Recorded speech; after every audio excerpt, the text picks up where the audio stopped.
Olá, tudo bom? Tô aqui hoje para falar sobre por que nós perdemos a cabeça com os filhos e quero muito agradecer a presença de vocês. Tudo bem com vocês? Boa tarde.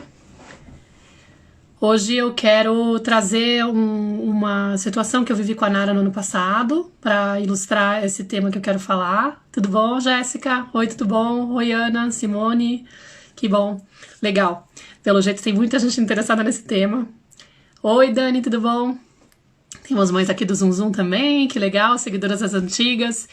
Queria muito agradecer quem tem respondido, quem respondeu o formulário que eu criei para poder falar sobre, para perguntar para vocês temas que vocês gostariam de trabalhar na mentoria em um grupo que eu criei. Me ajudou muito. Tudo bem, vocês?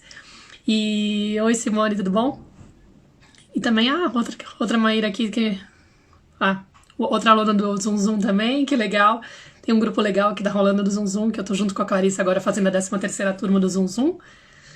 E aí a questão é a seguinte, eu tô há um tempo já com essa demanda de pessoas pedindo pra mim, para que eu pudesse montar uma mentoria em grupo, pra poder falar do meu trabalho, pra aprofundar os temas que eu trago aqui na página.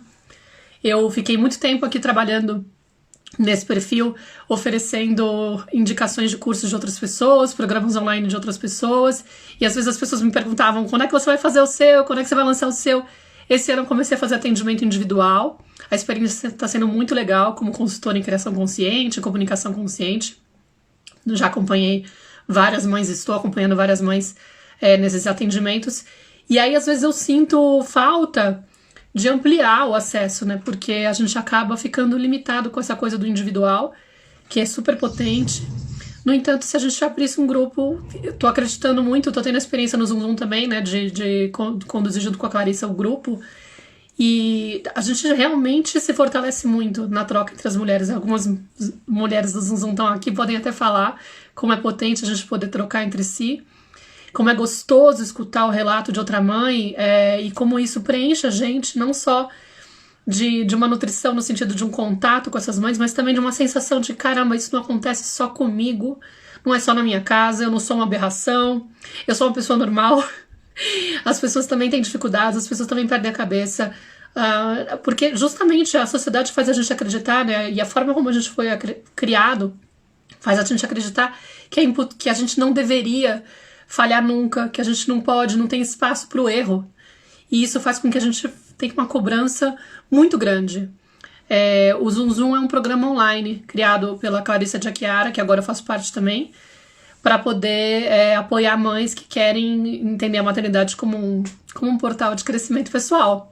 Enfim, é um programa de uma terapia em grupo, né? Que a gente promove para essas mães. Olha, a Luciana tá falando aqui que ela adora, que ela tá no grupo, que tá sendo muito bom. Mas hoje eu tô aqui para falar, na verdade, da mentoria em grupo que eu tô criando, que vai começar na semana que vem, na quarta-feira que vem. Então tem muitas pessoas que já responderam o formulário e que parece que estavam interessadas, mas que ainda não sabe do que se trata. Fica aqui na conversa, que lá no final da conversa eu vou falar um pouco mais detalhadamente sobre a mentoria. Só que hoje eu queria falar sobre esse tema, que é uma coisa que mexe muito, é uma dor muito forte entre as mães, né? Eu tô com essa página há mais de 3 anos já, e já tô, assim, careca de saber quais são as maiores dores que as mães enfrentam na educação dos filhos, os relatos que eu recebo por inbox, por comentários, pela interação com os posts. E dói muito a gente começar a trilhar esse caminho de estudar sobre criação consciente, sobre criação com apego, parentalidade consciente, todos esses termos maravilhosos, comunicação não violenta, disciplina positiva, e vai atrás de uma referência, de outra. Nossa, que mundo novo, que coisa linda, será que é aplicável? Ai, tem gente que fala que sim, um monte de gente estudada, educadora parental, perfis incríveis no Instagram. Aí a gente lê, se entusiasma, fala, meu, agora que eu tô profissional nessa parada, não vou repetir o que meus pais fizeram comigo, olha que incrível. Aí chega na hora do vamos ver. Geralmente quando a criança começa a ficar um pouquinho maior, já não é aquele bebê que é fácil de conduzir. Quando o comportamento começa, quando ela começa a mostrar as asinhas, de repente a gente tá lá diante daquela situação e pá! Se vê falando a mesma coisa que escutou da mãe, aquela coisa que doía, sabe? Vocês sabem do que eu tô falando? Do tipo, quem é você? Como você ousa? Você tá me deixando louca. Qualquer coisa dessas, né? Você aciona a mesma voz, você se reconhece no tom de voz da tua mãe, você fala, meu, não é possível, eu virei ela. Tipo, não, era tudo que eu não queria, era tudo que meu filho não merecia. E é uma dor muito grande, porque parece que é realmente incontrolável. A gente não sabe o que fazer com esse impulso que vem de dentro, que é mais forte, né? Que parece que um leão toma conta da gente e de repente a gente vai e quer avançar na criança. Parece até que a gente tá descontando aquela raiva que a gente sentiu naquela hora, que a gente teve que reprimir, né? Então, por conta disso eu decidi trazer, porque muitas vezes fica muito incoerente. Como diabos eu, que tomei uma decisão muito clara, que tenho muita vontade de fazer o melhor pro meu filho ou pra minha filha, que, meu, não passa pela minha cabeça repetir o que minha mãe fez comigo, entendeu? Não, porque, sei lá, dependendo da situação, você pode falar, não, ela foi uma bruxa comigo naquele momento, entendeu? Eu não quero fazer isso com meus filhos. Eu sei que ela fez o melhor que ela pôde, mas ela zoou o barraco. Eu não estou bem, entendeu? Eu não fiquei bem com isso, doeu muito. E eu preciso fazer melhor. Tá, beleza. Só que aí não é o que acontece. Por que será que isso acontece? Quem sabe dizer? Quem se reconhece nessa descrição que eu fiz e fala, meu, isso acontece comigo? Não acontece comigo, eu já tenho tudo dominado. Se tiver tudo dominado, me escreve por inbox depois e conta a formulazinha da paz que você tem pra poder manter aí seu controle. Porque você realmente tem um pozinho mágico aí. Não é uma coisa simples, né? E aí, assim, eu trouxe uma situação de exemplo, que eu até fiquei pescando, assim, putz, qual que foi a situação? Às vezes, quando eu pergunto pra Nara, me conta qual foi a última vez que eu gritei com você, que eu perdi a cabeça, né? Porque eu vou fazer meus exercícios, minhas práticas, e isso requer muita investigação. Aí ela me fala, ai, mamãe, não lembro, ou mamãe, foi tal situação, ela vai me ajudando. E aí eu tava lá buscando qual situação eu posso usar pra exemplificar nessa live, e encontrei uma história que eu publiquei em dezembro do ano passado. Aí eu vou dar o contexto, hein? Dezembro do ano passado, eu já tinha decidido que ia me separar do pai da Nara, mas a gente continuava morando junto já ainda há alguns meses, né? E eu tava já, tipo, aquela coisa do não aguento mais conviver com a figura, sabe? Aquela coisa, meu, tô cansada. E era um dia que eu tava muito cansada também, porque a Nara tinha ficado doente uma semana, então eu tava me sentindo sobrecarregada. E aquela situação que muitos de vocês devem reconhecer que acontece, do tipo, cara, eu tô cuidando mais do que eu devia, e o cara devia estar também no mesmo patamar, e aquela sensação de que não, de que ele não se prontifica. Então você fica com aquele ressentimento lá de, meu, não, é uma sensação de invisibilidade, uma sensação de não reconhecimento, de não ter uma parceria, de que tem que ser tudo eu, né? E não adianta, eu dou, e ainda assim não é o bastante, e agora eu tô esgotada, e ainda tem que fazer mais coisa, enfim, era um dia desses. Mas antes eu queria fazer uma pausa. Vamos só pensar que rolou essa cena, nessa situação, eu tava jantando com a Nara, e aí na hora que eu me levanto pra ir pra cozinha, eu vou meio, tipo, contrariada, assim, tá, agora eu vou... Quer dizer, vou meio... Na verdade, eu notei que eu tava de mau humor, sabe? Eu falei, putz, hoje eu tô naquele dia, tipo, tô zoada, tô meio estressada. Fui pra cozinha e ela falou assim, mamãe, eu vou ficar aqui porque eu quero fazer uma coisa pra você. Isso não coube no post, porque o post não tinha tanto espaço pra caracteres. Eu quero fazer uma coisa pra você e você não pode ver. Aí, eu fui pra cozinha tentar arrumar a cozinha e ela queria fazer uma surpresa pra mim. Até que chegou um determinado momento que eu pedi pra ela me ajudar. Eu falei, Nara, você pode trazer as coisas pra cá? E ela falou, não, mamãe. E eu subi o sangue do tipo, o quê? Porque nessa época também, quando ela... Era comum ela falar, não, mamãe, eu tô cansada, não quero te ajudar. E, tipo, sabe aquela coisa que irrita? Eu falo, como assim? Você tá cansada? E eu também tô cansada. Tipo, meu, você não tá entendendo.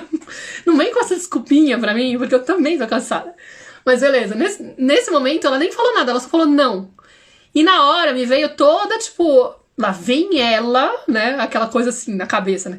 Lá vem ela com aquela desculpa dela de que tô cansada, então, tipo, eu posso não fazer nada enquanto você fica aí, né? Cuidando de mais isso. Então na hora eu explodi. Explodi, comecei a gritar com ela. O quê? Como assim? Você tá sério mesmo você vai fazer isso comigo, Nara? Do tipo, meu, momento de descontrole aqui, agora vai ser um momento, tipo, de muita abertura, né? Vamos lá, vocês vão ter que entender que é assim mesmo, né? Pessoas reais, mães reais. Então eu comecei a gritar, tipo, sério que você vai fazer isso comigo? Não tô acreditando, Nara. Tipo, depois de tudo que eu como assim, até escrevi aqui, vou até pegar pra lembrar exatamente o que eu falei. Porque no post eu falo, né? Deixa eu ver se eu coloquei aqui. Eu falei assim, ah, claro, você não pode porque você tá cansada, né?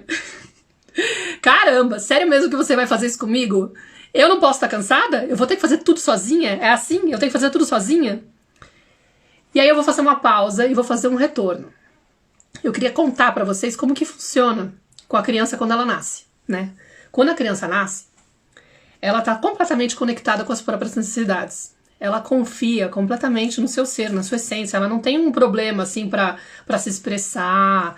Ela é espontânea. Então, se ela tá precisando de alguma coisa, como ela é bebê, ela chora, grita, até chamar a atenção do outro e receber o que ela precisa. Porque ela não sabe nem, tipo, o que ela precisa, mas ela sabe que ela precisa de algo, né? Vamos supor. Então, tô com fome, vou lá e grito. Tô angustiada, vou lá e grito. Tô com a fralda suja, vou lá e grito. Vou lá e choro, né?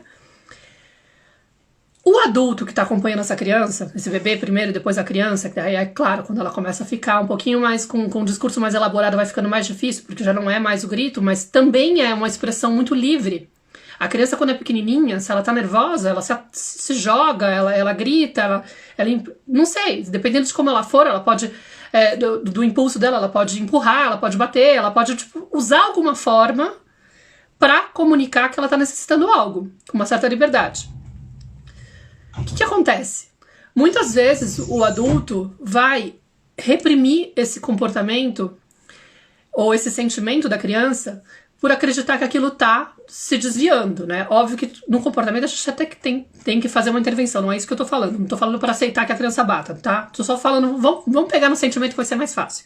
Mas vamos supor que essa criança tá chorando porque ela quer alguma coisa que ela não pode ter, né? Ela tá enfrentando uma frustração, um limite, e esse adulto que tá com ela tá incomodado porque ele acredita que se ela ficar chorando, ela vai ficar fraca. Tipo, ela tem que aprender a lidar com os limites, aceitar os limites, que não tem esse papo de chororô aí, para com essa parada, que isso daí não, engole esse choro que não tô afim de lidar. E aí o que acontece? A gente tá, na verdade, diante de um adulto que não tem esse preparo ou essa consciência de que muitas vezes o choro, ele é totalmente necessário ou inevitável, porque é a forma da criança lidar com aquela frustração. Tipo, se eu tô lidando com um limite, eu não posso fazer uma coisa que eu quero muito, cara, e aquilo tá me causando um desconforto, eu preciso liberar aquele sentimento, aquele mal-estar. Então, eu vou lá e solto, por exemplo, através do choro. É a natureza da emoção. Entendeu? Ela tem um percurso, ela chega pra poder cumprir um papel. E nesse caso, por exemplo, pode ser, eu preciso aliviar o sentimento de mal-estar que eu estou sentindo. Ou pode ser, eu estou com um descontrole das minhas emoções, porque eu estou tão nervosa que eu não sei o que fazer com isso. E de repente nasce um bicho dentro de mim, eu tô com muita raiva e eu começo a chorar, começo a gritar. Ou seja, essa criança, ela precisa de um acompanhamento. Mas o adulto, que não tem esse preparo, que não sabe muito bem, não tem essa experiência, muitas vezes ele vai querer corrigir essa criança por achar que aquilo é um defeito, aquilo é um problema, aquilo é algo que tem que ser, tipo, resolvido agora. E aí o que acontece? Essa criança começa a perceber que a resposta que o adulto dá significa isso que você está expressando agora é inadequado. Isso não é legal.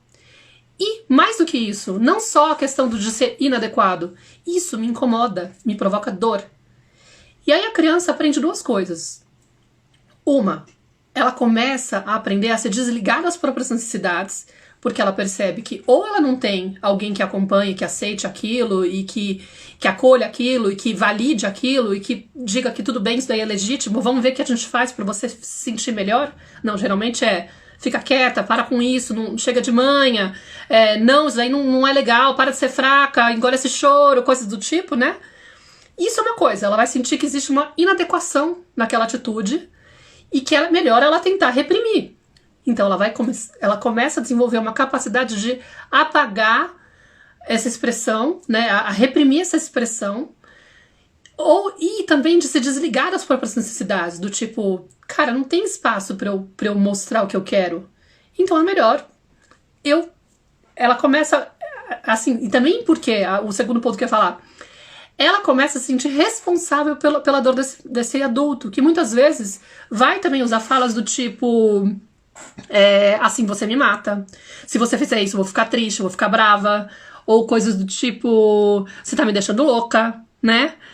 Por que você tá fazendo isso comigo, né? Quem você pensa que é? Como assim? Olha o que você tá fazendo comigo, olha como eu tô ficando, né? Quantas de vocês não viram coisas desse tipo?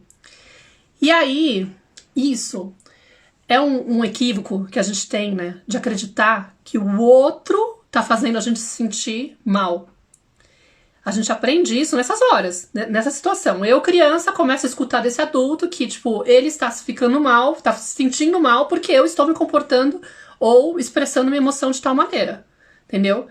Aí eu falo, caramba, quando eu faço isso, olha o que eu provoco no meu pai e na minha mãe. Então isso também é um motivo para eu tentar reprimir essas emoções e esse comportamento.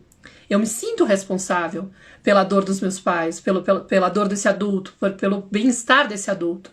E aí eu começo a perceber que existe, óbvio, tudo isso é inconsciente, tá, gente? Óbvio que não é nada, a criança não tá racionalizando isso. Isso é como funciona a mente, o inconsciente da criança, né? A formação dessa identidade dela.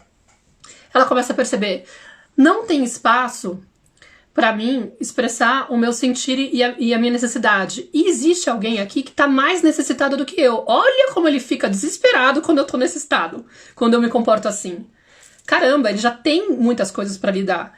Eu não posso ser essa pessoa que vai e causa mais uma preocupação, mais uma dor, entendeu? Tipo, que deixa essa pessoa nervosa.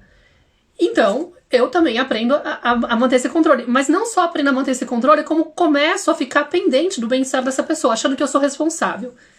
Cara, a dinâmica que isso pode provocar é simplesmente a gente também acreditar que precisa estar cuidando dessa outra pessoa, desse adulto. E que nunca é suficiente. Por quê? Porque a origem do problema desse adulto não é o comportamento da criança. Não é o que ela faz ou deixa de fazer. É a dor que ele já tem dentro da própria infância, por exemplo. Do fato dele estar se sentindo... Por exemplo, o que acontece? Quando a criança ela entra nesse estado, o que ela vai também sentindo, né?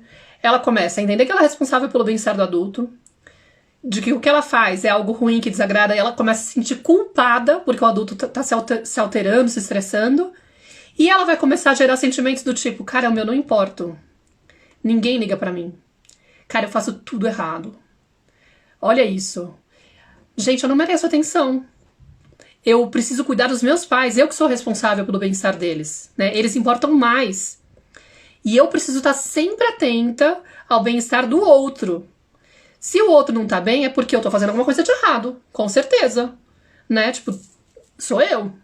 Quantos de vocês têm essa sensação, tipo, meu, se aconteceu alguma coisa errada... Não, eu devo ter feito alguma coisa de errada. E aí, a cobrança que essa criança começa a ter dentro da cabeça é eu preciso me esforçar mais. Eu tenho que dar mais de mim. Não, nada do que eu faço é bom o suficiente. E aí, o que acontece? Ela cresce com essa sensação. E ela se torna um adulto que vai perseguindo essa ideia de que eu preciso dar mais, eu preciso dar mais, eu preciso fazer mais para conseguir dar conta, para poder finalmente garantir que os outros estejam bem, para garantir que as coisas estejam bem feitas. Só que olha a pegadinha, galera. Conta pra mim. É possível isso?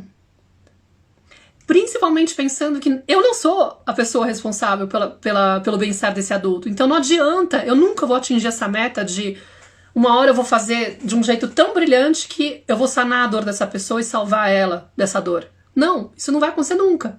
Então a sensação de não ser bom o suficiente e de também ser invisível, de não importar, vai permanecer.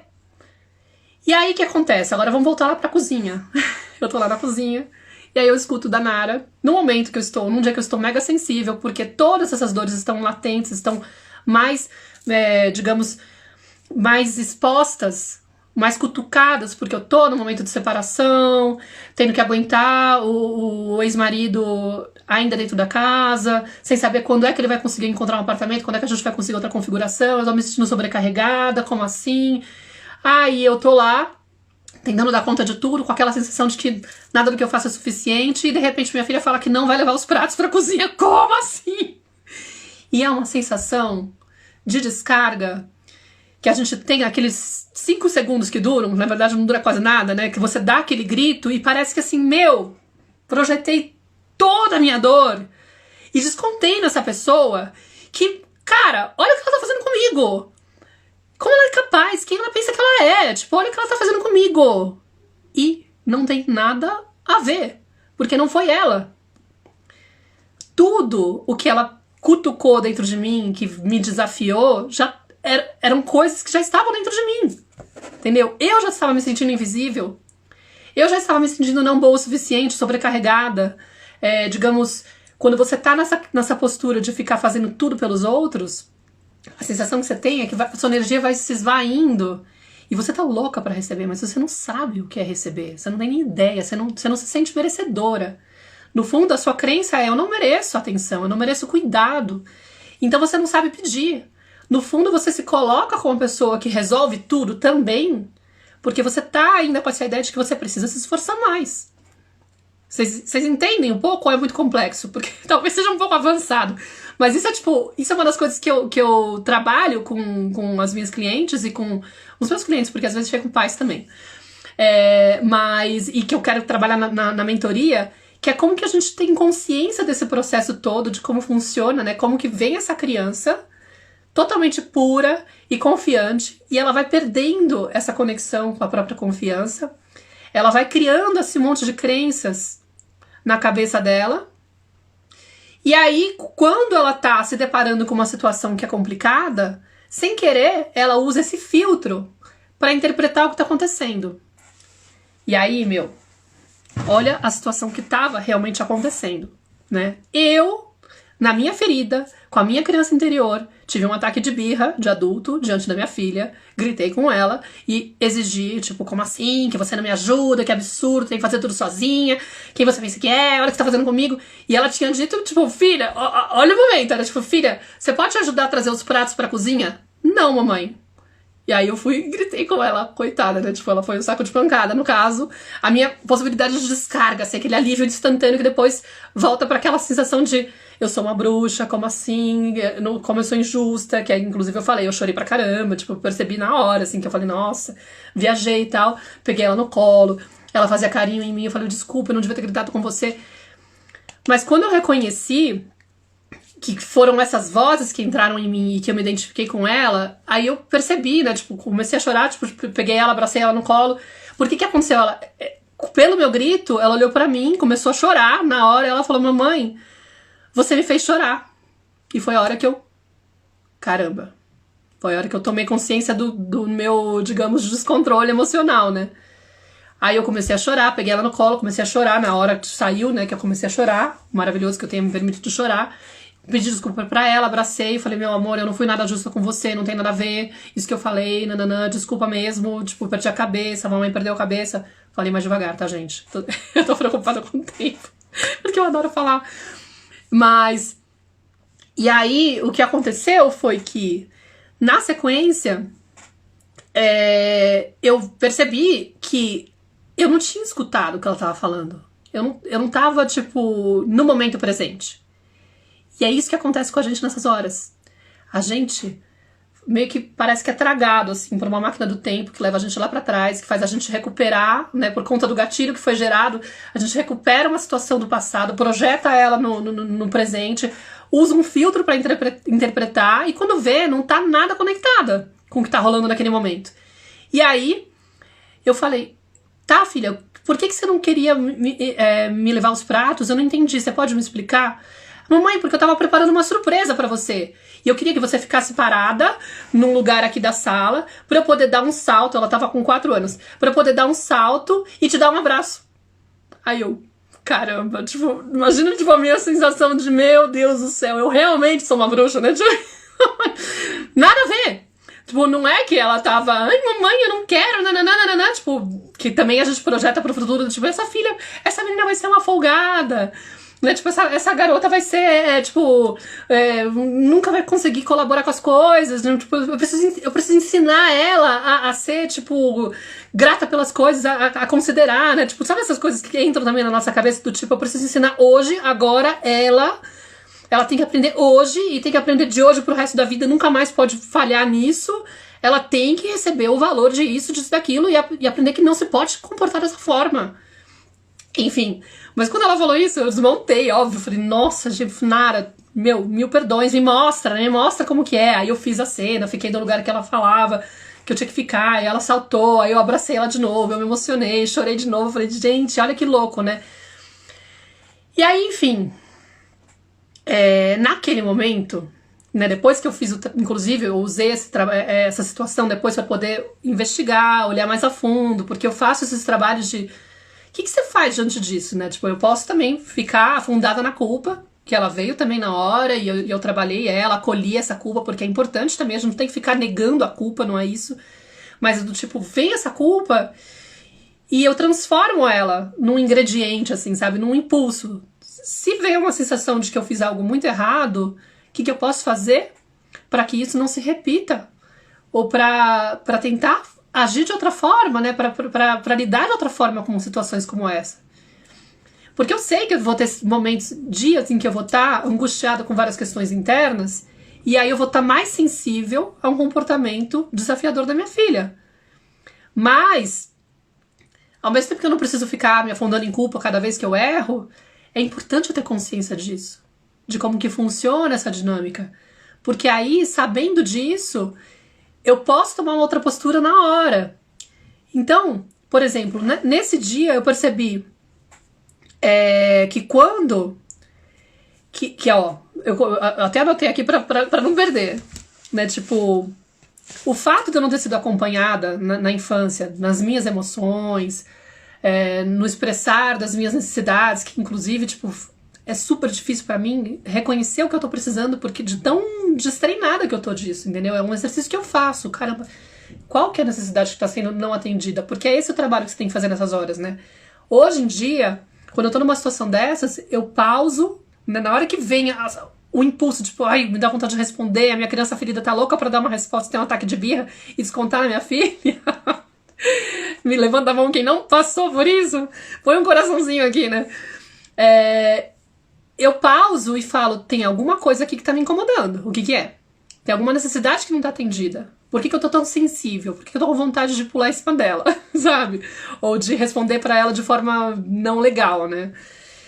E aí eu tenho que reconhecer qual que é essa necessidade. Nesse momento eu tava com muita necessidade de descanso, de reconhecimento, de apoio, né, de cuidado.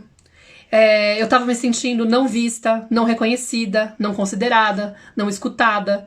E não era por ela, entendeu? Era de outras situações que estavam acontecendo no meu redor. E aí quando ela fez aquilo, foi a válvula de escape pra eu projetar nela e reconhecer nela aquela atitude, aquelas vozes.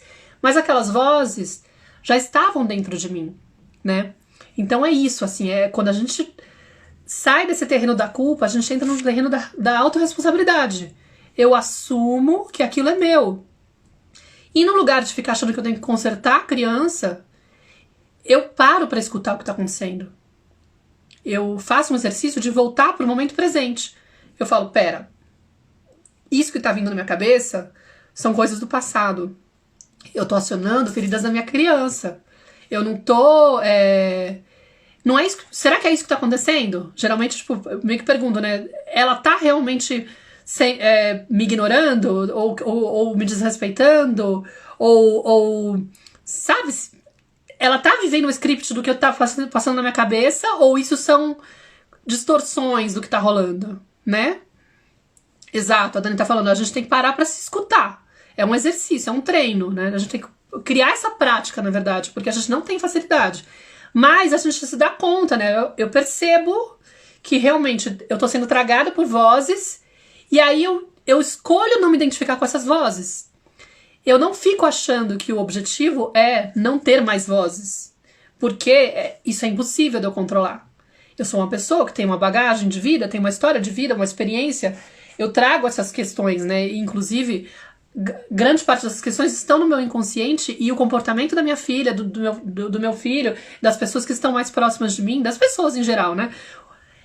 Elas despertam esse reencontro com essas feridas, com essas dores. Mas os nossos filhos em especial são tipo, verdadeiros espelhos desses aspectos, porque nós também temos expectativas em relação a eles. Então, dói muito mais quando eles fazem alguma coisa que agride, né?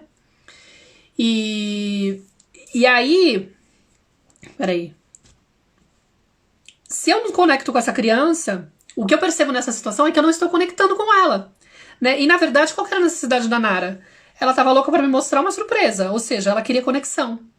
Ela queria se sentir pertencente. Ela queria ser vista, ela queria ser escutada, né? Ela queria estar comigo, ela queria curtir, queria, né? Não queria vínculo. Não tinha nada a ver com o que eu estava vivendo. Então, isso muda muito quando a gente tem essa noção, né? A gente começa também a exercitar esse olhar empático. E é isso que eu queria também falar. Isso são coisas que eu acabo ajudando as mães a recuperarem ou a desenvolverem durante os atendimentos. E também a exercitar essa capacidade de observar o que está vindo nessa mente e o que está contaminando a minha forma de ler o que está acontecendo agora. Como que eu faço para voltar para o tempo presente e realmente conectar com o momento presente e com a criança. Vocês entendem? Faz sentido para vocês a explicação do porquê que a gente acaba perdendo a cabeça? Porque realmente, se eu Peraí, tem umas pessoas aqui causando. Se eu me deixo levar, me deixo identificar por essas vozes, eu realmente tenho grandes chances de me comportar mal diante da criança, tá? Quem mais? A Isabela tá falando que sim, que faz muito sentido. Quem tem histórias mais ou menos parecidas? Eu vi que eu coloquei lá a caixinha de perguntas. Muitos de vocês colocaram situações que são desafiadoras com a criança. E realmente, geralmente, inclusive isso é muito interessante, geralmente o comportamento que mais incomoda, ele fala de algo que a gente teve que reprimir lá atrás. Então, às vezes, assim, a mãe tem muita dificuldade de aceitar o choro da criança. E aí ela fala assim, nossa, inclusive algumas ficam até inconformadas porque elas falam, não sei por que eu tenho vontade de bater na minha filha quando ela chora. Mas eu não apanhei. Por que eu tenho vontade de bater? E aí eu pergunto, geralmente 90% das vezes assim, a resposta é a mesma. Você foi uma criança boazinha, você foi uma criança rebelde, como que era? Ah, eu fui muito boazinha, muito comportada. Gente, a criança boazinha, comportada, geralmente ela aprendeu a não pedir mais. Entendeu? Então, na verdade, é a mesma coisa. Tá? É a mesma coisa. Então, é mais ou menos essa ideia que eu queria passar pra vocês de por que a gente perde a cabeça, né? Tem alguém fazendo o exercício da autorregulação, tentando passar nada que eu passei emocionalmente, que eu era muito pequena, e tá me ajudando muito. Tem muitas pessoas adultas que perdem o controle, é a criança que não foi ouvida. Tem pessoas que vieram de lar com mãe narcisista. Sim, a nossa criança interior que vem à tona. E aí tem essa questão também, né? Por que a gente fica com uma culpa muito grande? Porque a gente aprendeu que a gente quer dizer, a gente aprendeu... Quer dizer, passaram pra gente essa impressão, né? Mas é irreal. A gente acreditou que as coisas davam errado porque a gente estava falhando, que as coisas, ou melhor, que o erro era evitável e que o problema era a gente. E aí a gente fica com essa ideia de que a gente não pode falhar, a gente não pode errar. E a maternidade também ela pode ser vista, né? Educar filhos pode ser visto de uma outra maneira, de uma maneira muito mais leve, quando a gente entende que não existe o ponto de chegada, o modelo ideal. Você não vai ter como evitar que seu filho sofra. Isso não tem que ser sua meta. Isso é uma dor muito grande, isso é uma perseguição muito grande. A gente vem com muitas vezes tendo filhos, né? A gente tem filhos e a gente fica falando assim, eu não quero repetir o que meus pais fizeram comigo. Eu não quero que meu filho sofra. Eu não quero errar. E aí, isso também desconecta a gente do momento presente e da vivência com a criança, e isso também impede a gente de permitir que a criança seja ela mesma. Pode parecer uma loucura, mas isso não é benéfico. Por quê? Porque, no fundo, eu tô lá o tempo todo em alerta, tentando evitar que as coisas saiam do controle. Eu tô tentando controlar a situação para que tudo saia perfeito, para que essa criança seja o máximo possível blindada de qualquer contato com a dor, qualquer contato com o sofrimento. E aí eu falo, cara, é possível? alguém viver sem passar, sem encostar em algum momento na dor, em situações desagradáveis. A criança chora até porque o casaco tá com... sabe quando fica engruvinhado? Eu falo pra Nara, né? Eu explico pra ela. Fica não sei o que lá. Tipo, ela pode chorar porque tem N motivos. Não tem como. Ela vai sentir saudade de alguma coisa que aconteceu na vida dela, de algum amiguinho no confinamento, por exemplo, né? Sentir saudade dos avós. Você não tem como evitar. Não é essa a meta. A gente meio que distorce. Por quê? Porque a gente acredita que, claro, se a gente chegar lá, uma hora vai ficar tudo perfeito. E isso venderam pra gente, mas não é real. Então a gente fica com essa perseguição constante. E se a gente fica com essa ideia de que o nosso papel é evitar que nossos filhos sofram, é evitar que eles tenham contato com a dor, nunca vai ser bom o suficiente. Vocês entendem que não tem como fechar essa matemática? Nunca vai dar certo essa conta? Não tem como fechar essa conta. Então, a gente tem que entender que o papel dos pais é sustentar, é acompanhar essa criança, é trazer para ela essa confiança de que não importa o que aconteça, você tá lá para ela, entendeu? Não é o fato dela estar vivendo um momento de desconforto emocional que vai fazer com que eu retire a minha presença, né? Não é o fato dela estar com um comportamento desafiador, ou mesmo um mau comportamento, uma situação onde ela de repente está agredindo alguém, que eu vou lá e falo, agora já não dá, né? Isso daí é inaceitável, então eu vou deixar você de castigo, por exemplo. Porque tudo isso eu não tolero quando as coisas saem do lugar. Eu não aceito quando as coisas saem do lugar. E aí a criança fica achando que, tipo, que ela tem que dar conta de tudo. Sendo que, na verdade, a gente aprende também ou ela está se expressando de uma forma assim porque ela não tem opção naquele momento, ela não tem outra forma de se expressar, entendeu? E aí a gente tem que realmente diminuir a nossa expectativa e mudar a nossa forma de abordar e de enxergar aquilo e perceber, caramba, eu não tive espaço para errar nunca. Me fizeram me sentir um lixo quando eu fiz tal e tal coisa, sendo que na verdade eu estava precisando de ajuda. Porque quando a pessoa se comporta mal, é um sinal de que ela está se sentindo muito mal. Então o ideal seria a gente oferecer apoio. Mas a gente não sabe fazer isso, porque a gente não recebeu isso. Então é toda uma desconstrução. A ideia do meu trabalho nessa mentoria, por exemplo, seria poder acompanhar essas mães que entram para poder guiar elas nesse caminho de o que eu faço para poder reconhecer todo esse processo do meu passado que influencia a forma como eu penso, sinto e ajo hoje em dia. Né? Porque primeiro, quando eu tô diante de uma situação que é desafiadora, né? Primeiro me vem esse monte de vozes dentro da cabeça que despertam um certo sentimento, né?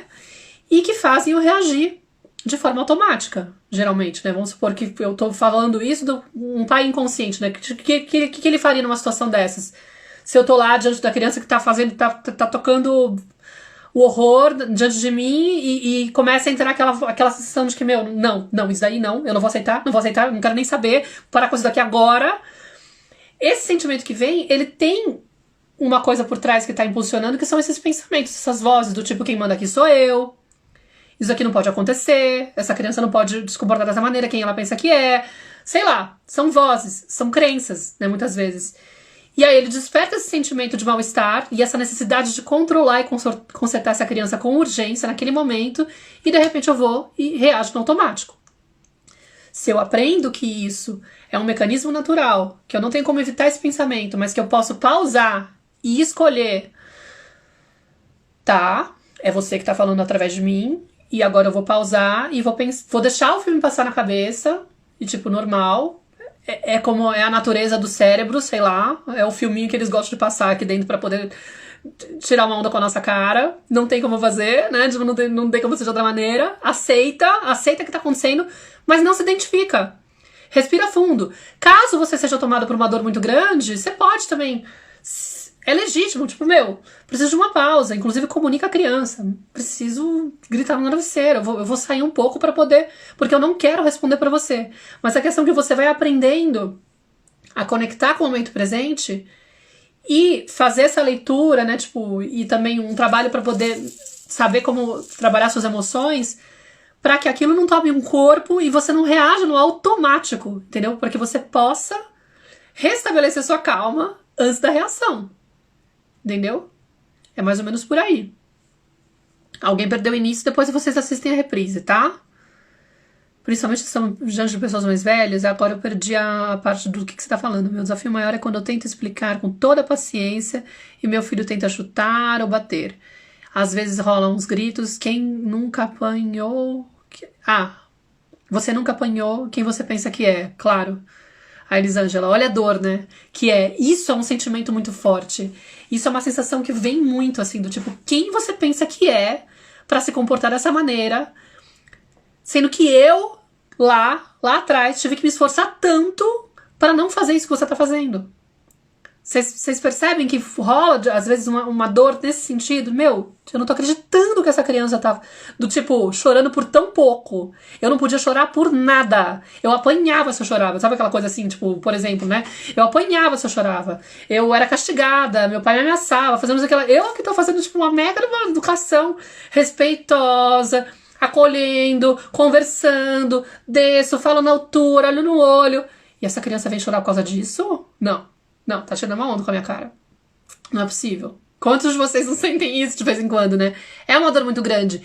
E essa dor, sem querer, ela breca a conexão. Porque eu começo a julgar essa criança. Eu começo a olhar pra ela como se tivesse uma coisa muito errada, que eu preciso consertar, eu preciso modelar pra que ela não vá pro mundo com esse defeito, entendeu? Ela não pode ter essa incapacidade de lidar com a frustração, né, na nossa cabeça, vamos supor. Ela não pode responder com agressividade quando ela tá frustrada. E às vezes é uma questão da etapa que ela tá, do tipo da... Digamos, ela não tem ainda outra forma de se comunicar. E muitas vezes, o que acontece também muito é que o adulto tá tão desesperado em controlar aquele comportamento que dá medo nele, dá um certo pânico, porque também gera, às vezes, um medo do que vai acontecer no futuro, do tipo, a criança que tá tendo comportamento agressivo, né? Muitas vezes, a dor do adulto, a preocupação do adulto, o medo que surge pelo amor de Deus, se essa criança começar a se comportar assim, e eu não conseguir parar com isso, o que vai ser dela no futuro? Vai virar um delinquente, vai bater em mim, vai desrespeitar os outros, vai ser uma pessoa agressiva, vai ser um abusador, vai ser o cara que faz bullying na escola. A gente projeta, né? Ou seja, de novo eu tô saindo do presente. Eu não tô vendo aquela criança, não tô vendo a necessidade não atendida dela, não tô vendo a dor dela. E aí, como que tá gerando?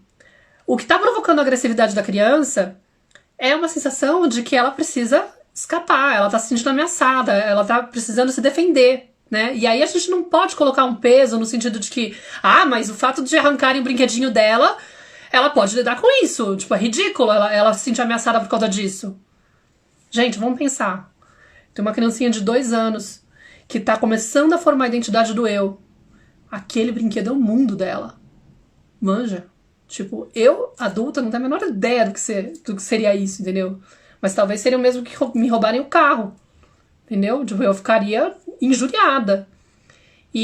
Ou de tentarem te agarrar na rua. Já aconteceu comigo. Uma vez eu tive que empurrar um cara que tentou fazer uma coisa comigo na rua, que eu não vou explicar aqui em detalhes. Voltando pra casa a pé. Na época que eu morava em São Paulo, eu morava na Roosevelt, descendo a Augusta à noite, sozinha, e um cara tentou me abordar do lado de um matagal. Tipo, vocês podem imaginar a cena. O meu impulso foi fazer assim no cara. E ele fingiu que tava armado. Então, tipo, é escapar, sabe? De repente, puxar o brinquedinho dela pode ser a mesma sensação. Ela, que é isso? Tipo, sai pra lá. Ela não tá pensando na consequência, não é uma coisa racional, é um impulso. E é a única ferramenta que ela tem. E aí, se a gente projeta... Porque a gente tem essa tendência, isso é o fenômeno da projeção, uma coisa que eu também vou explicar na mentoria. Se a gente projeta, se a gente interpreta essa situação usando esse filtro, dessa preocupação de que se eu não frear essa criança, ela vai virar um delinquente na vida, ou qualquer outra dessas histórias que podem invadir a gente, esses medos, ou mesmo a gente pode resgatar uma experiência do passado, do tipo, a gente apanhava do irmão, e aí a criança tá batendo no irmão, eu não posso permitir que ela seja o irmão que bate na irmã, pelo amor de Deus, porque isso doeu em mim. Aí, de novo, é a minha criança ferida que tá falando, entendeu? Olha a loucura. Ou seja, eu tô vendo a situação através de um filtro, né? E aí eu não consigo... Se eu não percebo que, de repente, essa criança tá reivindicando o direito dela, vamos supor, né? Tô inventando aqui uma história. O direito dela de ter aquele brinquedo preservado porque é o mundo dela, e eu acho, inclusive, que ela vai ser egoísta, que ela tem que emprestar, que como assim, ainda, além de estar sendo egoísta e vai virar alguém aí, né, tipo muquirana na vida, não sei o que, nananã, pode virar um abusador. Sem querer, isso pode bloquear totalmente e moldar a forma como eu vou falar com essa criança, porque eu já vou falar com aquele impulso de controle, tipo, para com essa história agora. E aí, sem querer, eu invalido a dor dela. Eu começo a querer consertar a necessidade dela de preservar aquele negócio, ou por que você tá nervosa por causa disso? Isso daí é uma besteira, é só um brinquedo, não tem nada a ver. E aí ela se sente inadequada porque ela sentiu raiva do outro, ou sentiu medo do outro, ou sentiu vontade de bater no outro, entendeu? A vontade, o desejo, a dor, eu não posso colocar um peso e dizer pra pessoa, não sinta isso. Vocês entendem? Essa exigência veio justamente desse apagamento, dessa invisibilidade, dessa educação que a gente recebeu que impedia a gente de expressar essas emoções mais desconfortáveis. Não tinha espaço para isso. Não, você colocava um peso, né? Tipo, existem as emoções que são aceitáveis e as que são, tipo, que a gente tem que evitar, que a gente não pode expressar, que quando a gente tem é porque deu algum defeito na fábrica. Que é a grande cagada da nossa educação. Porque a gente cresce achando que a gente não pode entrar em contato com essas emoções. E como a gente não teve espaço lá atrás, a gente não tem experiência. A gente não viveu o contato com essas emoções. A gente não tem resiliência para poder enfrentar. E aí, quando a criança entra naquele estado, a gente acha que realmente a gente tem que arrancar isso dela. Quando o que a gente precisa numa situação dessa de uma criança agressiva, por exemplo, é ensinar ela a ter outras formas de abordar aquela situação. Primeiro, de elaborar a sensação de medo ou de raiva que surge nela, né? O que eu faço para expressar isso sem fazer dano na outra pessoa? Mas eu tenho que dar alternativas também. Do tipo, se a criança tá aprendendo a falar, eu vou falar, olha, você tem que pedir o brinquedo ao invés de arrancar, ou você tem que falar para ele, o brinquedo tá comigo, né? Agora tá comigo, depois eu te empresto, se for o caso, né? Tipo, agora é meu. Por exemplo, né? Eu, por exemplo, ensinava a Nara a reivindicar, tipo, tá comigo. Também tirando essa ideia de que tem que obrigar a criança, porque senão ela vai virar uma pessoa egoísta. Não, isso é uma falsa crença. Eu não saio por aí emprestando meu carro pra todo mundo. Eu não saio. Eu não vou numa balada e alguém arranca meu celular da mão e eu falo, não, tá tudo bem, pode pegar meu celular. Entendeu? Não. As pessoas... Como adultos a gente tem outra expectativa, mas com a criança às vezes a gente entra numas paranoias de protocolos sociais, achando que ela tem que ir pro parquinho e emprestar o brinquedo dela pra um estranho, por exemplo. Não tem nada a ver. Enfim, acho que dá pra entender mais ou menos qual que é a história. Mas a questão é que a gente corre esse risco constante de não ver o que tá acontecendo, de invalidar o que a criança tá sentindo, porque a gente viveu a sensação de que o que a gente expressava estava inadequado, né? E aí, isso fez com que a gente ficasse com essa sensação de invisibilidade, né? Nós fomos crianças invisíveis para as nossas famílias, os adultos não sabem ver essas crianças, a gente não sabe, a gente não tem habilidade para ver. Eles não souberam ver a gente, então a gente não tem habilidade para ver. A gente vai nos lugares, quantas vezes vão no restaurante e eles olham você com a criança no colo e eles falam, mesa para 2 pessoas? E você fala, tipo, você tá lá com o seu companheiro, vamos supor, né? Aí eu penso, não, são 3. Aí eles servem a mesa, eles começam a ajeitar a mesa, aí eles põem, tipo, prato pra todo mundo, menos pra criança. Não, eu fico incrédula. Eu não julgo, tá? Tipo, não é uma questão, tipo, meu, que garçom mais tosco, não sei o que. Não é essa a questão. Pra mim é sempre um material de, tipo, meu, olha a loucura, cara.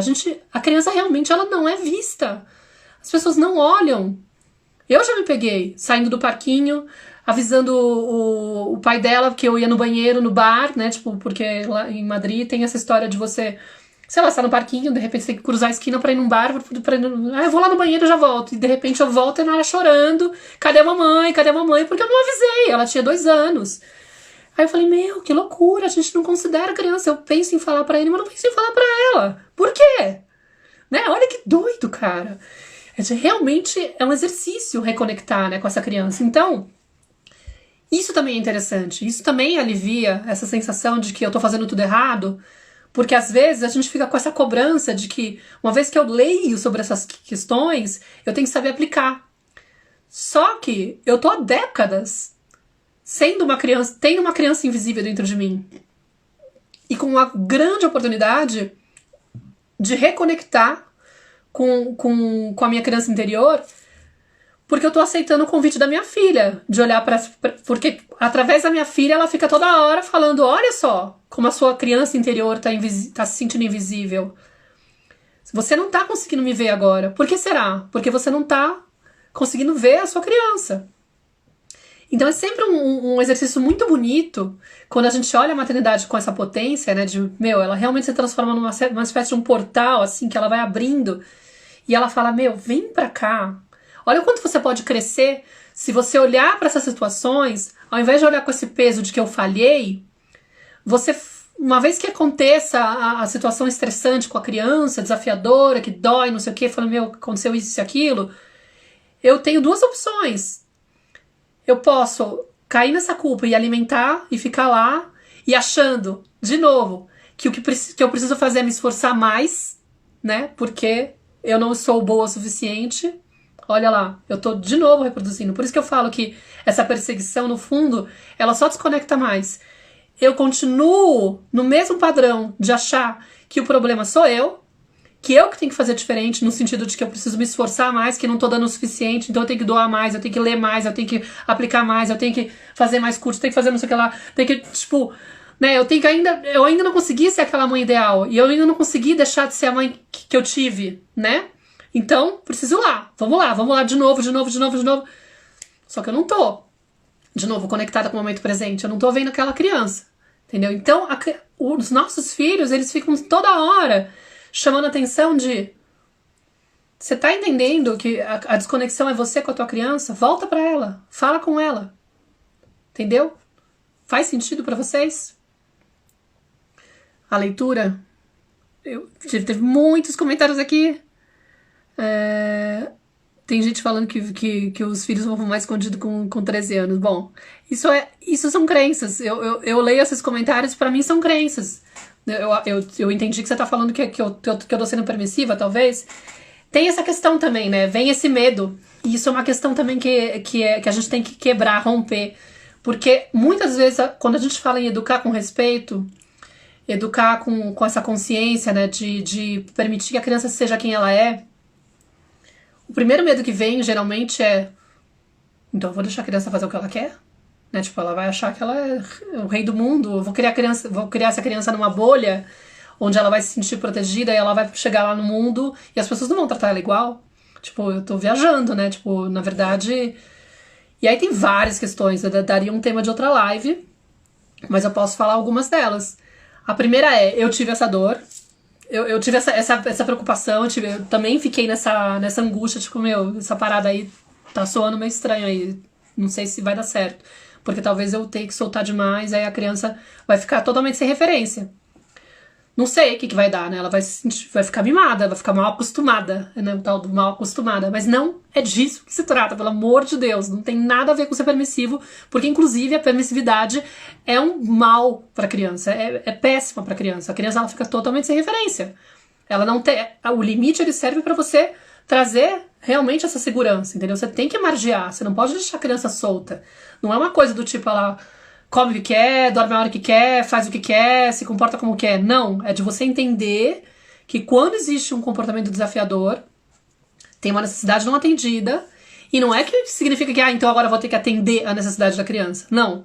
Simplesmente eu tenho que contemplar e validar essa necessidade. Tipo, eu sei que você está nervosa, eu entendo que você esteja com raiva, mas bater a gente não bate. Só que eu também ofereço alternativa.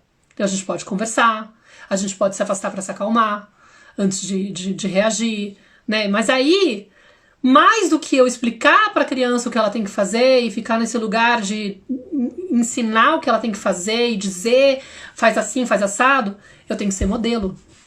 E essa é a grande diferença do pai consciente pro pai tradicional, entendeu? Que é outro tema que eu vou trabalhar na mentoria. Como que a gente diferencia a educação tradicional da educação da criação consciente, né? os pais conscientes, eles entendem que eles têm que se trabalhar, antes de tudo. Porque eles têm que ser modelo. Eu não posso exigir do meu filho que, sei lá, que ele seja uma pessoa... Me deem exemplos, o que vocês querem do seu filho, né? Tipo, sempre que eu encontrar uma resistência... Posso até contar uma historinha que aconteceu hoje. Hoje a Nara fez esse colar pra mim. Acho que tava brincando de fazer colar, aí ela faltou na escola de novo.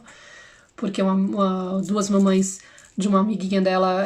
as mamães de uma amiguinha dela deram um teste positivo do Covid e tal. E aí ficaram naquele impasse. E no final ela teve que faltar. A gente não pôde ir pra escola. Aí ela passou a manhã comigo, eu fiquei brincando com ela de fazer colar.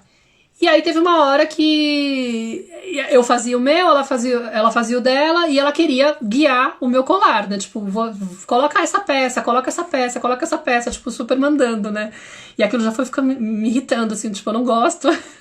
A minha criança interior odeia receber ordem, porque, não, tipo, já recebi demais, entendeu? Não tô afim. E aí, na hora que foi fazer o segundo colar, eu falei, esse eu posso fazer do meu jeito? E ela não respondeu. Mas eu entendi que ela tinha respondido, né? Tipo, pra mim, ela tinha falado, beleza. Então eu comecei a falar, o meu vai ser só rosa agora, né? Tipo, só tons de rosa. E na hora que ela viu ele feito, ela ficou falando, não, você tem que colocar outras cores. E eu, como assim? Não, tipo, eu não quero colocar outras cores. Nossa, aí começou uma discussão. Aí eu fui vendo que eu fui ficando pequenininha. A minha criança já tá começando a entrar em cena, ficando muito injuriada, e eu, ao mesmo tempo, com aquele julgamento do tipo, eu não posso deixar ela decidir por mim. Ela tem que ser uma criança que entende o expressar artístico de cada um, ela tem que respeitar a expressão de cada um, entendeu? Ela não pode ficar tolindo, né? E aquilo foi me incomodando, e eu tava com muita dificuldade, te juro, a minha vontade era falar, então eu não brinco mais. Não quero mais brincar. Se não pode ser do meu jeito, eu vou sair da brincadeira, sabe aquela coisa bem infantil? Aí eu respirava fundo. Eu falava, Maíra, volta pro momento presente, volta pro momento presente. E aí, assim, o que eu percebi? Eu até lembrei do Gandhi, né? Tem uma história que eu até contei no almoço depois. Eu falei assim, olha que louco, né? O Gandhi, tem uma história que até a gente contou na live, eu e a Clarice contou essa história. Teve um episódio com o filho dele, não sei se vocês viram. Já escutaram essa história. Onde ele ia dar aula, acho que numa universidade, e o filho dele levou ele de carro, e depois levou o carro pra consertar, enquanto o pai estava na universidade dando aula. E aí, o filho, para poder fazer hora, começou a, acho que, passear pela zona onde estava a oficina do carro, e viu que estava passando no cinema um filme que era violento, uma coisa assim. Ele falou, nossa, meu pai ia detestar que se eu visse essa parada, mas me deu uma mega vontade. Não lembro o que era o filme exatamente, se era Bang Bang, sei lá. E aí ele decidiu ir, meio que tipo, vou, né, vou. E aí meu pai não precisa saber, porque eu vou no horário que ele tá dando a aula. Só que ele perdeu a hora, porque ele se empolgou, perdeu a hora, ele acabou atrasando pra pegar o carro. Chegou lá, o pai dele tava esperando na porta da universidade, sentadinho na escada e tal. E perguntou pra ele, filho, por que você demorou? E aí ele foi e falou, ai pai, aqui lá na oficina os caras atrasaram, né, tipo, rolou isso, atrasaram a entrega do carro e eu tive que esperar. Aí o Gandhi respirou fundo. Filho, só que eu liguei na oficina, né? E os caras falaram que o carro já estava pronto, que você não tinha chegado, né? Onde você estava? Aí o filho confessou. Na verdade eu fui assistir um filme e eu achei que você não ia gostar de saber, porque o filme era violento e tal, não sei o que, não sei o que, não sei o que lá. Aí o que o Gandhi fez? Falou, tá, eu acho que eu vou voltar a pé pra casa, porque eu preciso meditar sobre isso. Eu preciso entender onde foi que eu falhei, que meu filho não confia em mim pra falar a verdade. Olha, é de arrepiar esse cara chegar à conclusão de que se o meu filho tá mentindo pra mim, é porque algo da nossa confiança eu não consegui preservar. Ele não tá sendo capaz de confiar em mim. Eu falhei em algo. Eu não tô sendo exemplo. Eu não tô sendo modelo pro meu filho. Então, assim, é um espaço de humildade, onde você entende que o outro tá lá também como uma espécie de referência pra você. Até que ponto eu tô esperando errado a minha filha, né? Então, na hora que, tipo, eu comecei a pirar com essa história, te juro, teve uma hora que eu falei, eu vou pra cozinha, não tô mais querendo... E aí ela foi, começou a chorar, que eu quero que... Aí ela falava assim, é que eu quero que o colar fique bom pra que todo mundo goste. Aí eu falei, mas tá, só que do jeito que você tá pedindo pra eu fazer, eu não vou gostar. Tipo, até pra mim não é um colar importante, entendeu? Mas naquele momento era muito importante pra mim, quase que eu, tipo, ela tem que aprender que ela não pode agir assim, né? E depois eu fiquei pensando com calma, eu falei assim, calma. Porque, não, primeiro, não tem urgência, né? Eu não preciso ensinar ela hoje. E depois, porque eu percebi que ela estava fazendo relação com situações que ela viveu na casa da amiga dela, que ela falava assim, porque eu tava na casa da Manuela, e aí a Manuela quis fazer o colar de um jeito, e eu não gostei, e aí não sei o que lá, entendeu? Tipo, ela tava fazendo uma referência, ela tava, tipo, meio que dando uma... E, cara, ela tá aprendendo, e uma hora vai acontecer, e o mais importante é que, se pra mim aquele valor é muito importante, eu fomente isso em mim. E aí eu fiquei questionando até que ponto eu tenho uma rigidez e eu tô mostrando pra ela uma inflexibilidade com a minha maneira de me posicionar e de ser na vida, né? Qual é a correspondência desse comportamento, dessa resistência dela em algo que eu posso estar expressando ou vivendo? E, claro, comecei essa investigação hoje, então não tenho nem a resposta, tá? E isso também é muito legal. Porque você começa a olhar com mais amorosidade a sua dificuldade, sem se cobrar do tipo, meu, não acredito que eu fiquei com raiva, que eu queria falar pra ela aquelas barbaridades, que eu cheguei pra cozinha, quase me comportei como uma criança, mais ou menos até me comportei um pouquinho. Mas eu não olho com esse peso do tipo, meu, que absurdo, isso é um horror. Eu olho com um olhar mais curioso, mais amoroso, pensando, será que tem alguma coisa aí que é meu? Será que eu preciso fazer essa caminhada do Gandhi e ficar meditando o que me incomodou no comportamento dela, qual que era o medo, qual é o valor que eu tenho medo que ela não esteja, né? Ah, a pessoa precisa... O que ela sabe de expressar artístico? Olha a viagem na minha cabeça, gente. Tipo, né? Não... Mas até que ponto eu respeito ela quando ela tá fazendo as coisas dela e de repente eu não tô lá mandando demais, aí ela vem e começa a mandar demais em mim porque eu não tô permitindo que ela se expresse, entendeu? Ou que de repente eu faço isso em relação a outras pessoas ao meu redor, ou eu faço isso em relação a mim mesma. Que geralmente é onde a coisa fica mais profunda. Quando você percebe que aquilo que a criança está manifestando é um espelho da forma como a gente se trata internamente. Entendem? Então, é mais ou menos isso. Ó. As pessoas falando que sensacional, muito boa analogia, vou pegar ele para vender, eu não sei do que tá falando agora, eu fiquei na dúvida. Esse daqui, eliminando essa figura aqui que tá só causando, que não tá aportando nada, sinto muito, elimino sem o menor problema. Quem né, aprender por limites é muito bom. O limite é totalmente necessário, né, gente? Quando as pessoas vão e tratam a gente mal, não tem que aceitar, não. É um grupinho de zoeiro que fica... Ah, sim, sempre tem umas pessoas que aparecem aqui causando, né, gente? Desculpa que eu deixei pausado, às vezes para e eu não tava acompanhando. Ah, a Melissa falando que eu tenho feito diferença na vida dela. Gente, a ideia era essa. Eu queria que, se vocês tiverem, inclusive, interesse, né? Porque a proposta da minha mentoria em grupo é fazer esse caminho, quer ver? Eu até deixei aqui também para eu poder olhar. O que é a ideia da mentoria, né? Primeiro que eu queria deixar claro. Eu sei que é muito difícil realmente lidar com esses comportamentos desafiadores, né? E eu não tô aqui com a ideia de vender pra vocês uma ideia de que existe um momento que você vai parar de gritar na tua vida e que você nunca mais vai perder o controle. Porque isso seria totalmente incoerente com o que justamente eu tenho aprendido. Porque isso seria de novo perseguir a perfeição. Perseguir essa mãe ideal, esse modelo que é inalcançável, que esgota, que deixa a gente louca, que faz a gente não se sentir tranquila, nunca. E faz a gente sentir que, inclusive, a gente merece punição. Porque se a gente tem essa culpa de sentir que tem responsabilidade pelo mal-estar do outro, a gente também fica achando, pela lógica da forma como a gente foi educado, que a gente merece ser punido. Então a gente se maltrata, a gente fala mal de si mesmo na cabeça, a gente se chama de bruxa, fala, ai, sua louca, você é uma irresponsável, você é péssima mesmo, olha só. Reparem como é o nosso discurso interno.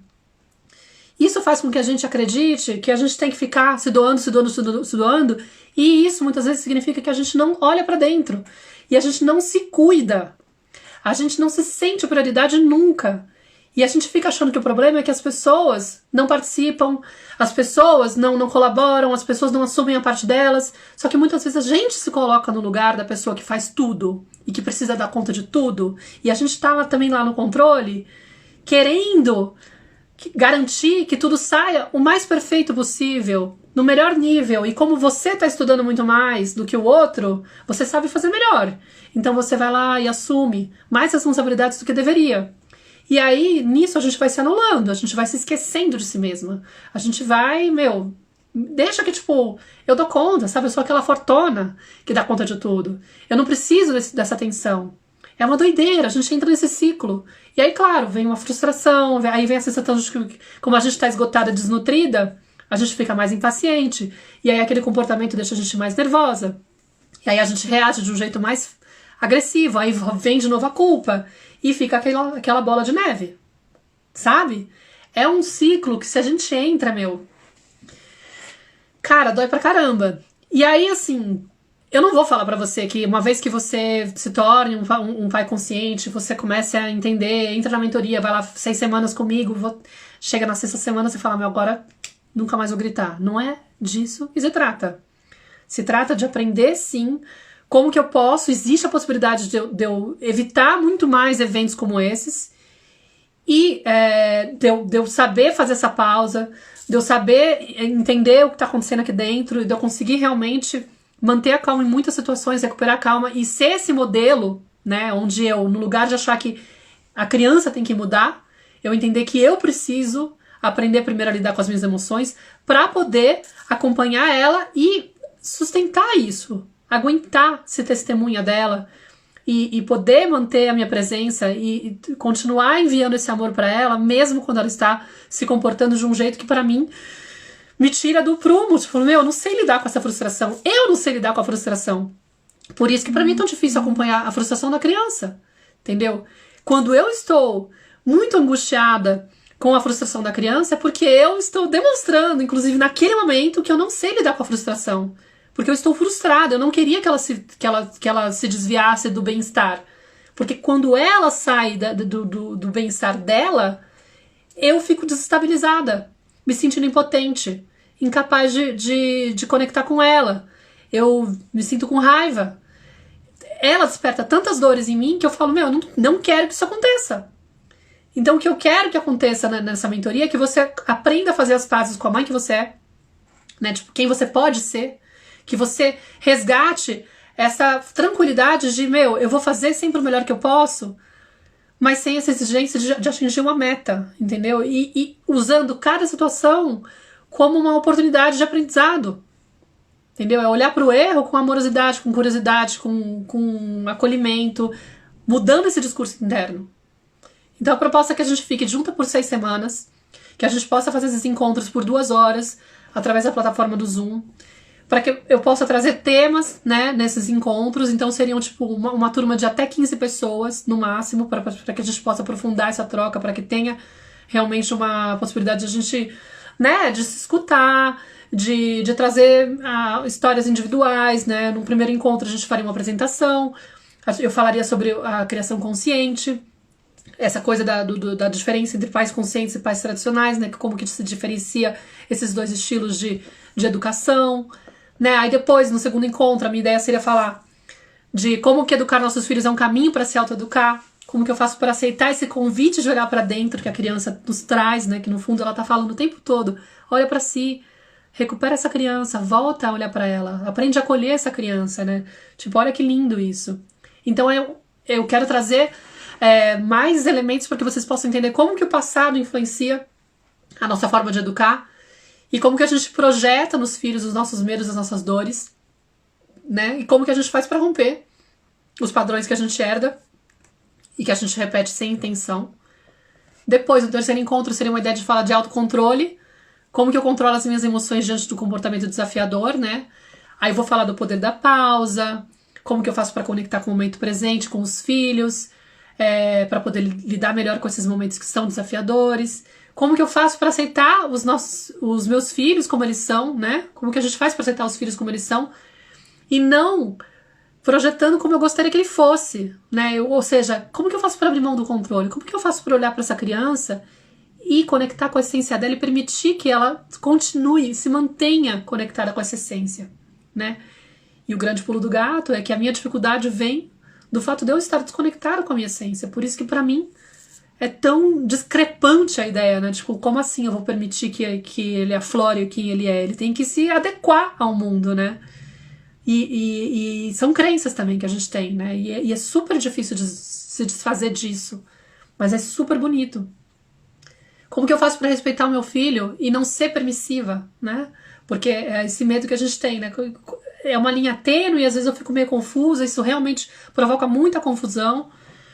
E deixar claro que o limite é realmente necessário, mas que ele pode ser colocado de uma forma consciente e respeitosa.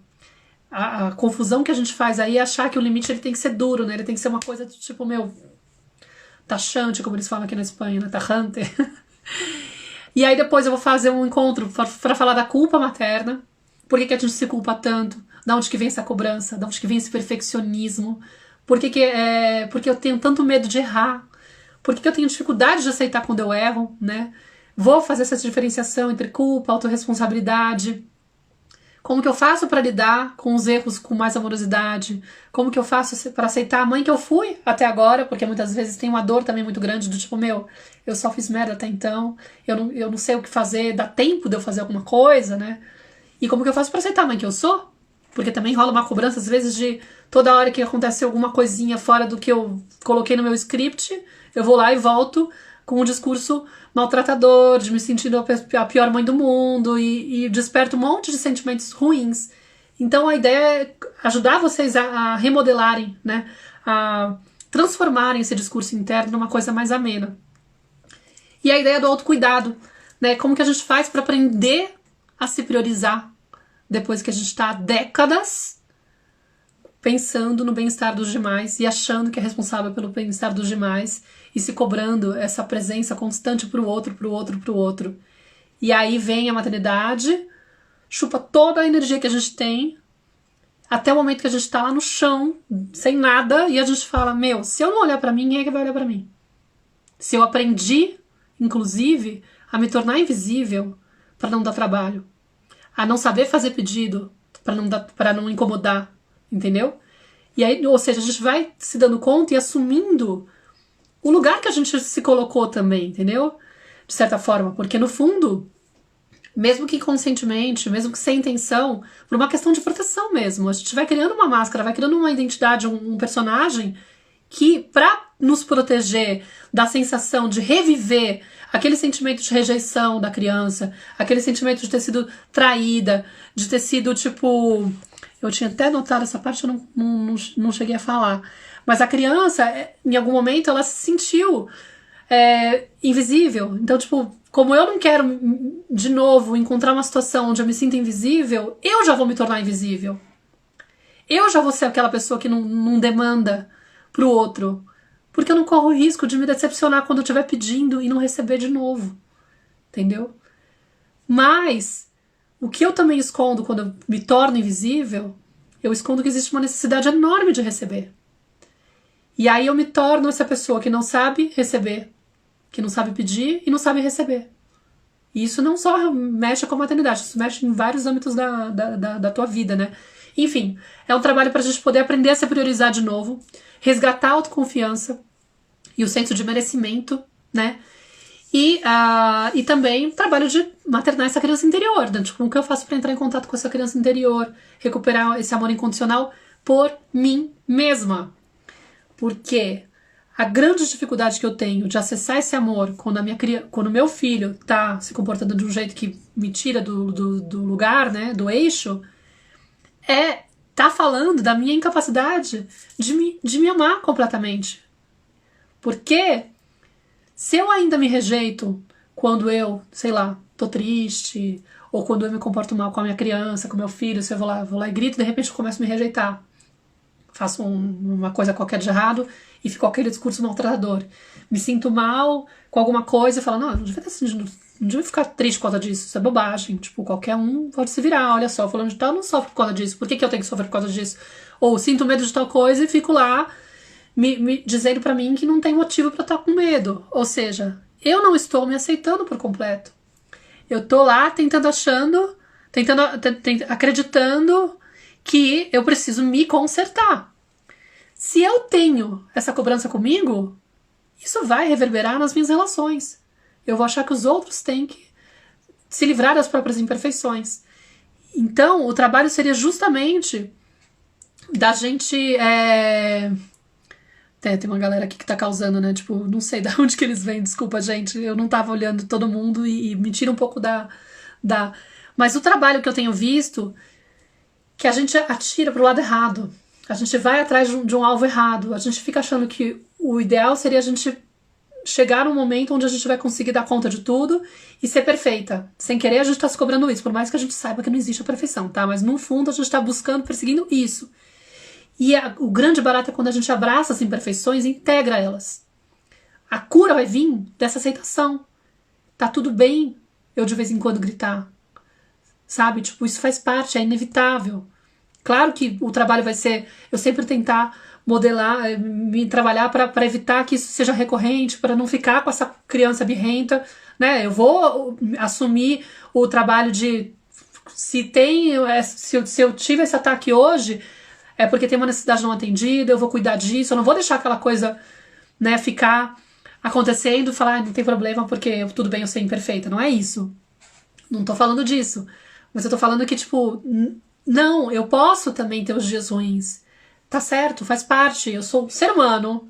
Eu estou aqui pra evoluir. Tipo, eu não vim aqui pronta. Ninguém veio aqui pronto e nem tem que estar, porque a gente tá aqui justamente porque a gente tem que aprender. O meu filho, ele é uma espécie de um parceiro espiritual.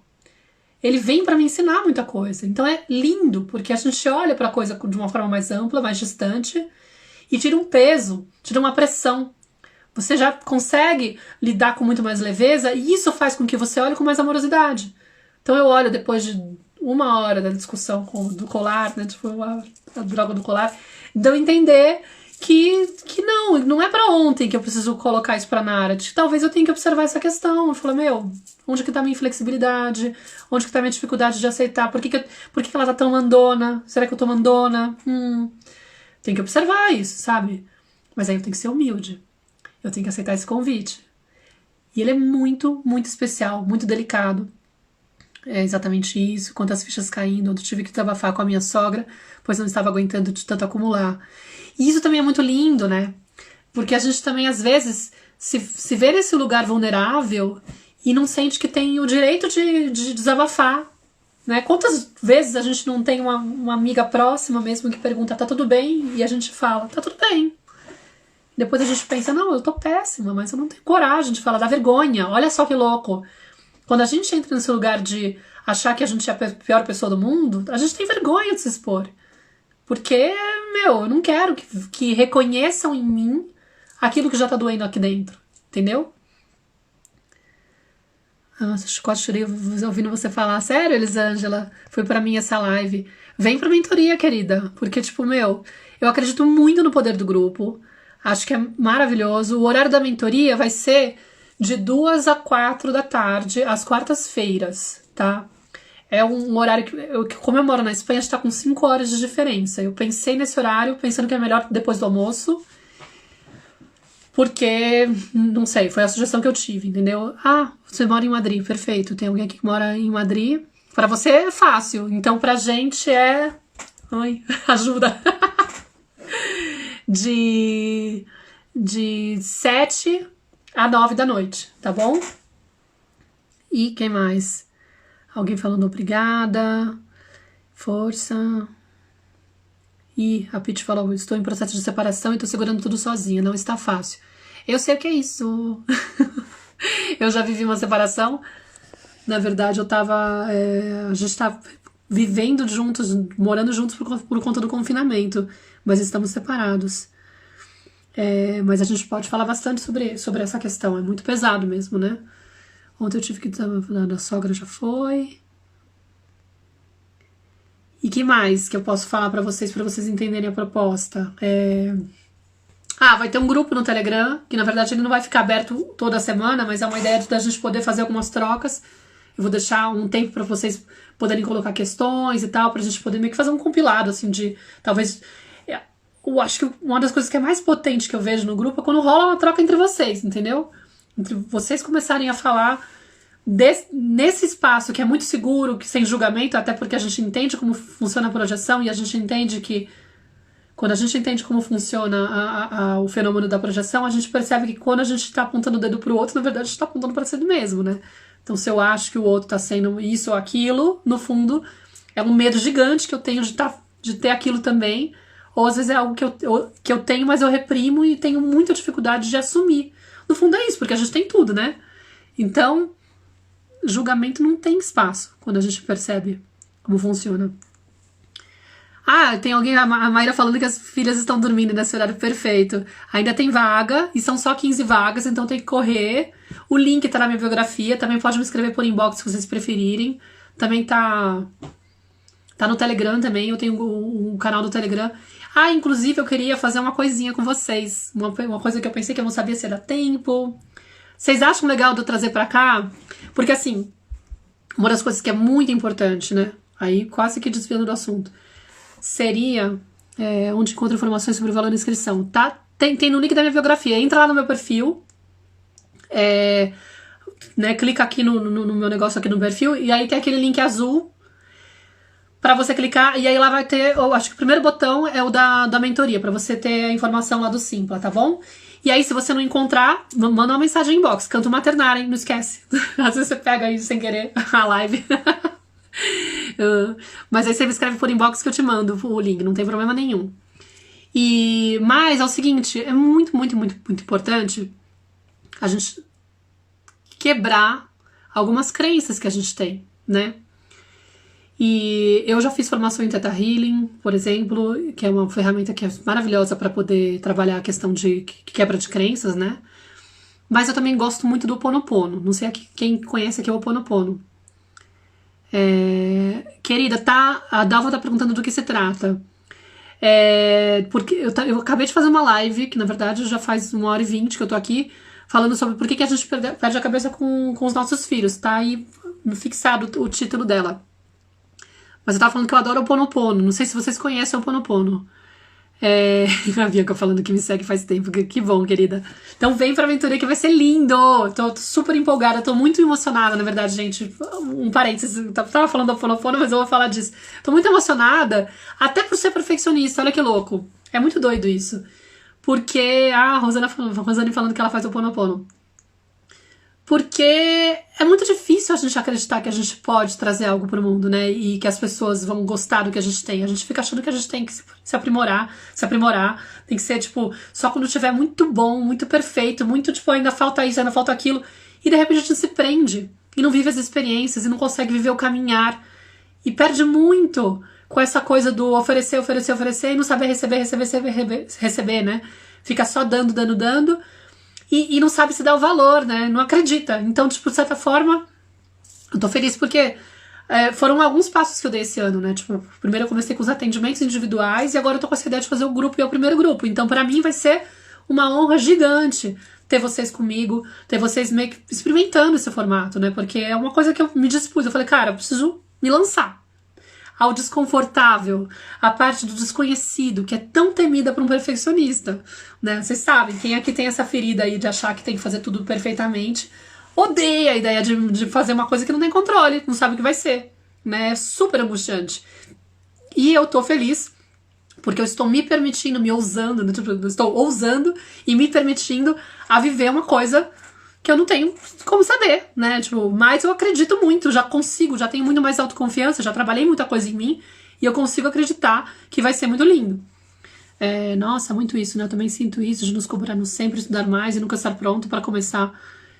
Meu, que eu já perdi, ó. Eu tenho a live que eu fiz sobre perfeccionismo, que foi muito... acho que teve muita repercussão, muita gente se reconheceu nela, que é um dos últimos vídeos, se não o último, que tá no meu canal do YouTube. Então, tudo que nasce perfeito nasce tarde já me tocou. Eu gosto muito da frase também, feito é melhor que perfeito. Nossa, essa é incrível. Tipo, para com essa cobrança de achar que você só pode soltar pro mundo aquilo que tá perfeito. Não existe o perfeito. Então, feito é melhor que perfeito. Porque senão a gente gasta 15 mil horas pra fazer uma coisa e no final nem solta, achando que não tá bom ainda. Ó, a parada, de novo, do não ser bom o suficiente. Mas enfim, voltando pro Ho Oponopono, eu gosto muito da ferramenta do... a Eliane falando que tá no Zoom Zoom. Sim, é verdade. Ai, que bonitinha. Quando acabar vai fazer a mentoria. Vai fazer, tipo, um atrás do outro. É gostoso. Mas... Por quê? Porque o Ho Oponopono, não sei se vocês conhecem, é uma técnica havaiana, né? Tipo, uma espécie de uma meditação que você faz, que são frases que você repete para fazer limpezas de memórias que você tem do passado, de crenças que são limitantes, de dores. E você não precisa nem saber exatamente o que você está falando a respeito. Simplesmente você pode fazer só a repetição das frases e aí eles explicam que você está fazendo uma limpeza do seu sistema, digamos, né, do seu DNA, das suas memórias que estão aí impregnadas no seu campo astral. E aí as frases são: eu sinto muito, me perdoa, eu te amo, sou grata. Sinto muito, me perdoa, eu te amo, sou grata. E você pode ficar repetindo. Só que existe... eu conheci o Ho Oponopono, sei lá, através de não sei o quê, e acabei lendo o livro do Limite Zero, do Joe Vitale, né, que foi o cara que trouxe o conhecimento do Ho Oponopono meio que expandiu pro mundo, né, porque ele conheceu um guru lá no Havaí que falava disso, e aí ele pegou a experiência do cara e fez um best-seller, escreveu um livro que virou um best-seller, alcançou o mundo e trouxe o conhecimento do Ho Oponopono pro mundo. E tem o segundo livro que ele fez, que é o Marco Zero, o primeiro é o Limite Zero, onde ele chega a falar de uma técnica, digamos, avançada de uma prece, na verdade, a prece da purificação se chama, que seria uma espécie de uma técnica avançada do Ho Oponopono. E aí o que eu fiz, né, quando eu li esse livro? Eu peguei essa prece e escrevi ela no... Como é que fala? Não é ladrilho, é... no box do banheiro, mas aquela coisa lá, no azulejo do banheiro. Olha, o ladrilho é espanholada de tijolo para o espanhol, né? Mas eu escrevi ela com caneta dessas que escreve no negócio, que não fica para sempre, mas que fica lá marcadinho. E porque ela, inclusive, explicava, né? Você pode aplicar para os sentimentos que você quiser, e aí você pode repetir 4 vezes a oração, né? A prece, para poder fazer uma limpeza. Então, tipo, a ideia que eu tinha o banho é aquela coisa da limpeza, né? Então você vai lá. Aí muitas vezes eu usava esse momento pra poder, tipo, eu tô angustiada com alguma coisa. O que eu tô sentindo? Eu tô com medo de tal coisa, ou eu tô com raiva de fulano. E aí você faz a oração pensando nesse sentimento, ou naquele pensamento que tá estressante, né? Aí eu vou ler pra vocês. Vocês querem que eu leia? Porque que eu fiz? Eu fiz uma versão dessa oração. Fiz uma versão dela pra questão do não merecimento, né? Se vocês quiserem, eu posso ler. Aí vocês podem, depois eu dou uma dica aí que vocês podem fazer a respeito. Alguém me diz aí, põe um coraçãozinho se vocês querem que eu leia. Senão eu vou ficar sem saber. A Eliane tá falando que sim, a Alberta tá falando que sim, por favor. Tá bom. Então eu vou ler. Tá. Leia cólica. Beleza, então tá, vou ler. É o seguinte, ela é assim. Não sei se alguém que conhece. Espírito, superconsciente, por favor, localize a origem dos meus sentimentos e pensamentos de culpa, de não ser boa o suficiente e de não ser merecedora de amor, de cuidado e de descanso. Leve cada um dos níveis, camadas, áreas e aspectos do meu ser até essa origem. Analise-a e revolva de forma perfeita com a verdade de Deus. Atravesse todas as gerações de tempo e eternidade, curando cada incidente e seus agregados com base na origem. Por favor, faça isso segundo a vontade de Deus, até que eu esteja no presente, preenchida de luz e verdade. A paz e o amor de Deus, o perdão de mim mesma, por minhas percepções incorretas. Perdão de cada pessoa, lugar, circunstâncias e acontecimentos que contribuíram para isso. Esses sentimentos e pensamentos. Eu sinto muito, me perdoa, eu te amo, sou grata. Eu sinto muito, me perdoa, eu te amo, sou grata. Enfim. E aí, qual que é a ideia, né? Tipo, só pra fechar. Eu quero essa oração pra ontem, a Thaís tá falando. É muito forte isso, porque no fundo, e isso também me ajuda a enxergar com mais amorosidade toda a questão, né?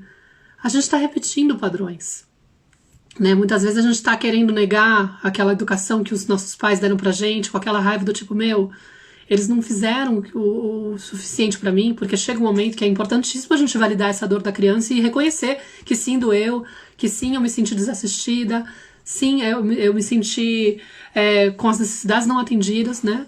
E é verdade. Realmente isso aconteceu e é importantíssimo a gente poder entrar em contato com a dor que isso provocou, que muitas vezes a gente não se permitiu sentir, ou a gente tem dificuldade de validar, de acessar, né? A Glaucia falando que só de ouvir dá um alívio. Depois vocês acompanham aqui no Stories, eu vou falar uma surpresinha. Mas a questão é que quando eu entendo que os meus pais fizeram aquilo que eles puderam e que eles estavam reproduzindo também um padrão que estava herdado, né? Tipo, essa ideia da oração, ela tem que falar, localiza a origem. Tipo, essa sensação de não merecer cuidado, ela vem lá de trás.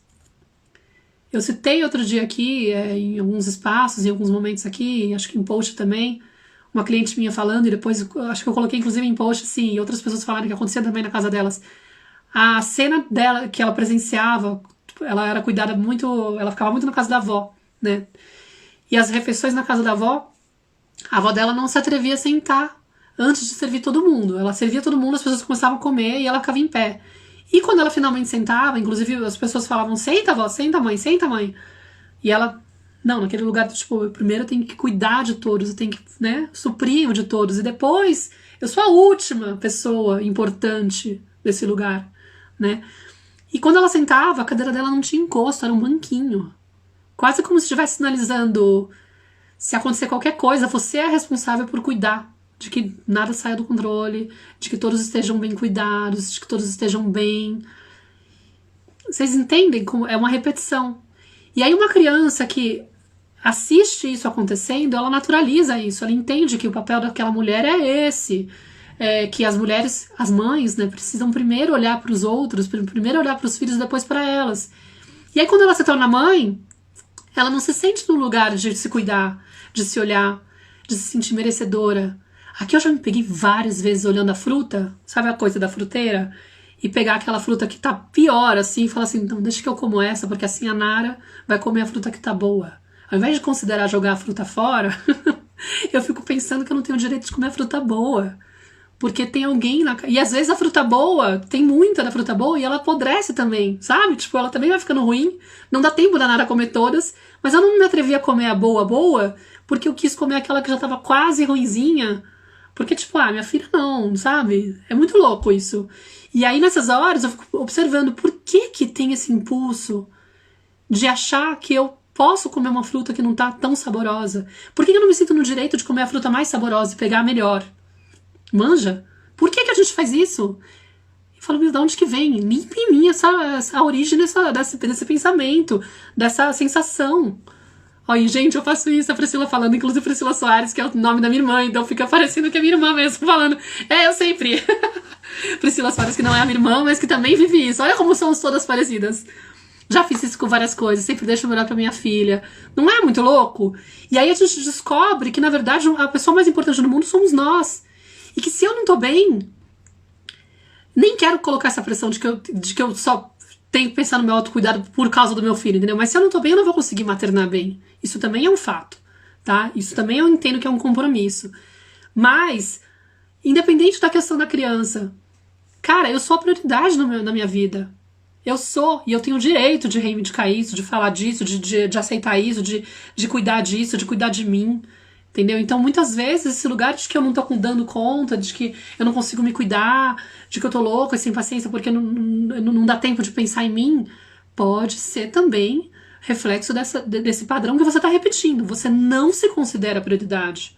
É por isso que você não encontra esse tempo pra você, entendeu?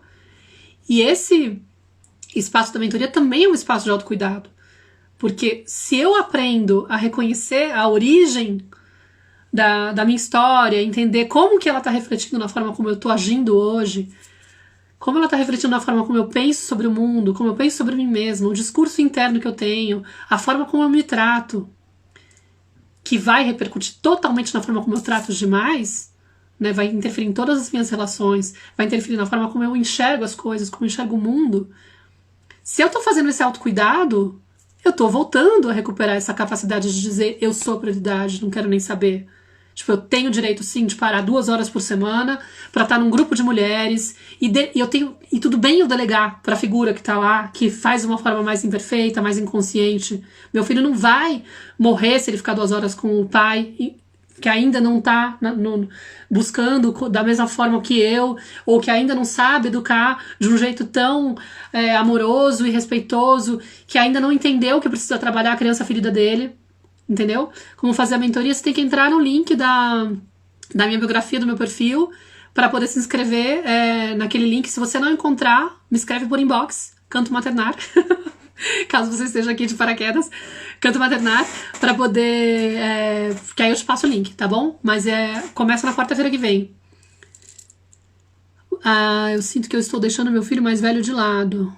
Peraí, não sei se você falou alguma coisa antes. A culpa durante o puerpério está me matando. Olha, então, 15 mil coisas podem estar acontecendo com você. E aí, não dá pra eu arriscar aqui e dizer qual é delas. Mas pode ter a ver com a sua infância, no sentido de você teve irmãos e teve uma experiência nesse sentido, de se sentir, de repente, você foi a mais velha ou foi a mais nova, e aí você sente que teve uma diferença de carinho. Ou você tem essa sensação de que você tem que evitar que seu filho seja exposto por qualquer tipo de frustração, e aí você se sente mal porque você tá provocando isso nele, dele ter a atenção dividida, e meu Deus, olha só, que isso não é justo, porque antes o mundo era muito mais perfeito pra ele, e agora olha o que eu tô fazendo.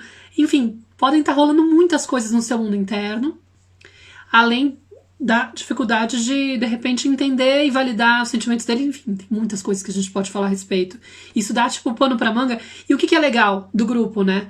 Porque uma pessoa vai trazer uma experiência e as outras vão se identificar, as outras vão perceber, vão conseguir, digamos que, fichas vão caindo, entendeu? Tipo, a pessoa fala, lá no grupo do lado do Zum Zum, por exemplo, às vezes, não é só porque eu tô no lugar de uma das mentoras, uma das facilitadoras, que eu também não vou estar em processo de cura. Eu tô em processo de cura constante com vocês.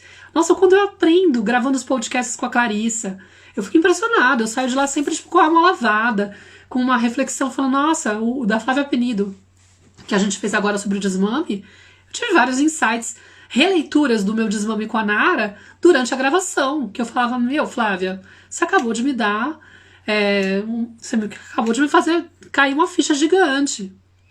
A gente foi gravar agora o seguinte com a Nazaré Paganotti, e também rolou de eu falar pra ela um exemplo de uma situação que eu vivi na infância, e ela falou, meu, acabei de sacar uma coisa da minha infância que eu não tinha feito relação.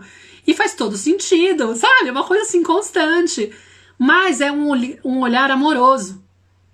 Não é um olhar de culpa, porque eu posso olhar pro desmame da Nara e falar, caramba, eu acho que eu dei peito mais tempo do que eu precisava, do que eu tava realmente disponível, por uma transferência, por uma compensação, para poder, digamos que, compensar o fato de eu nunca ter recebido peito, ou por uma exigência muito grande de estar lá para poder ser a fonte de terapia para a musculatura da Nara que tinha que ser estimulada, e me cobrando esse lugar de que eu tenho que dar o máximo de peito possível. E, de repente, ultrapassando um limite meu e passando para ela uma sensação de que tá tudo bem eu só olhar para você e me desrespeitar, porque você é a prioridade. E de repente eu percebi que talvez eu não tivesse sido tão respeitosa comigo, porque eu tava considerando muito mais ela, o tempo todo ela. E hoje eu questiono e falo, eu não sei se eu teria ido para 3 anos e 8 meses dando peito no mesmo formato. Não tenho a menor ideia, na verdade, né? Mas eu não olho pra isso com um julgamento pra mim, falando do tipo, meu, que absurdo, que horror. Eu olho pra, naquela época, era quem eu podia ser. O meu estágio de desenvolvimento me permitiu ser aquela mãe. E eu tava, inclusive, sendo super cuidadosa. A intenção sempre é dar o melhor, né? Eu sempre digo isso pras minhas clientes, né? Pras pessoas que eu faço atendimento. Não existe a mãe que fala, eu vou lá, tá bom, eu sei que tem as mães narcisistas, gente, vamos tirar essas que têm realmente um distúrbio muito forte. Mas não existe, nenhuma mãe acorda e fala assim, hoje eu vou zoar o meu filho e azucrinar com ele, porque eu tô a fim de acabar, né? Geralmente, tipo, quando a gente trata a criança de um jeito que a gente acredita que depois é inadequado, foi porque a gente não deu conta. Entendeu? Foi muito forte a dor. Eu estou me vendo há 6 anos atrás? Conta pra mim. Explica melhor. Peraí, que tem alguém aqui falando assim: amo o canto maternário, aprendo muito, pedi pro meu marido quando nossa pequena tinha 40. Você quer dizer perdeu? Ah, sim, acho que sim, porque você falou pedi e perdi. Perdi meu marido quando nossa pequena tinha 40 dias. Nossa, eu sinto muito, querida. Quando eu grito com ela, eu fico com medo de estar passando meu luto pra ela. Mas ela tá com quanto tempo agora, Alexandra? Alexandra? Alexandra não, desculpa, Alexandra deve ser, né?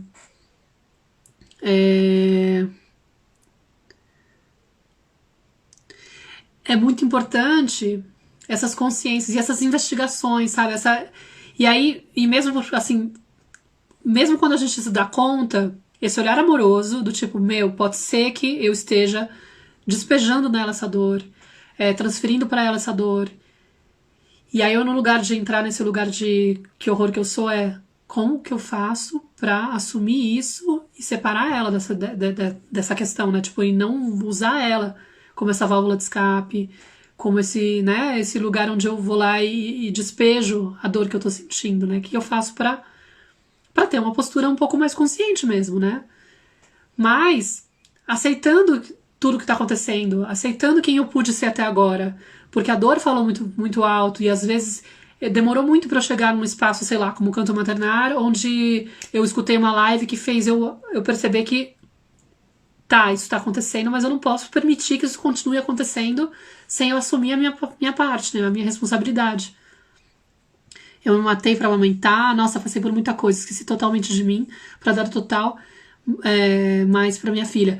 Não sei se você escutou o episódio da tenda materna, é muito interessante, porque ela fala da mãe abnegada, essa mãe que começa a dar o peito, ou melhor, continua dando peito, né?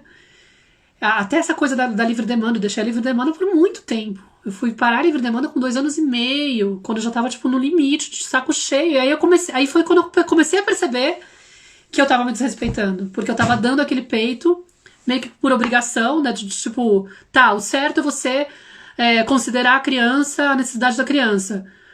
E aí eu tava dando com aquela raiva, assim, com aquela coisa, tipo, tá bom, pediu de novo, tá bom, pediu de novo. E aí depois eu comecei a questionar, qual que é a mensagem que eu tô passando pra ela? Né, um peito que não tem mais vínculo, não tem mais carinho, é só uma questão de tem que ser feito, obrigação.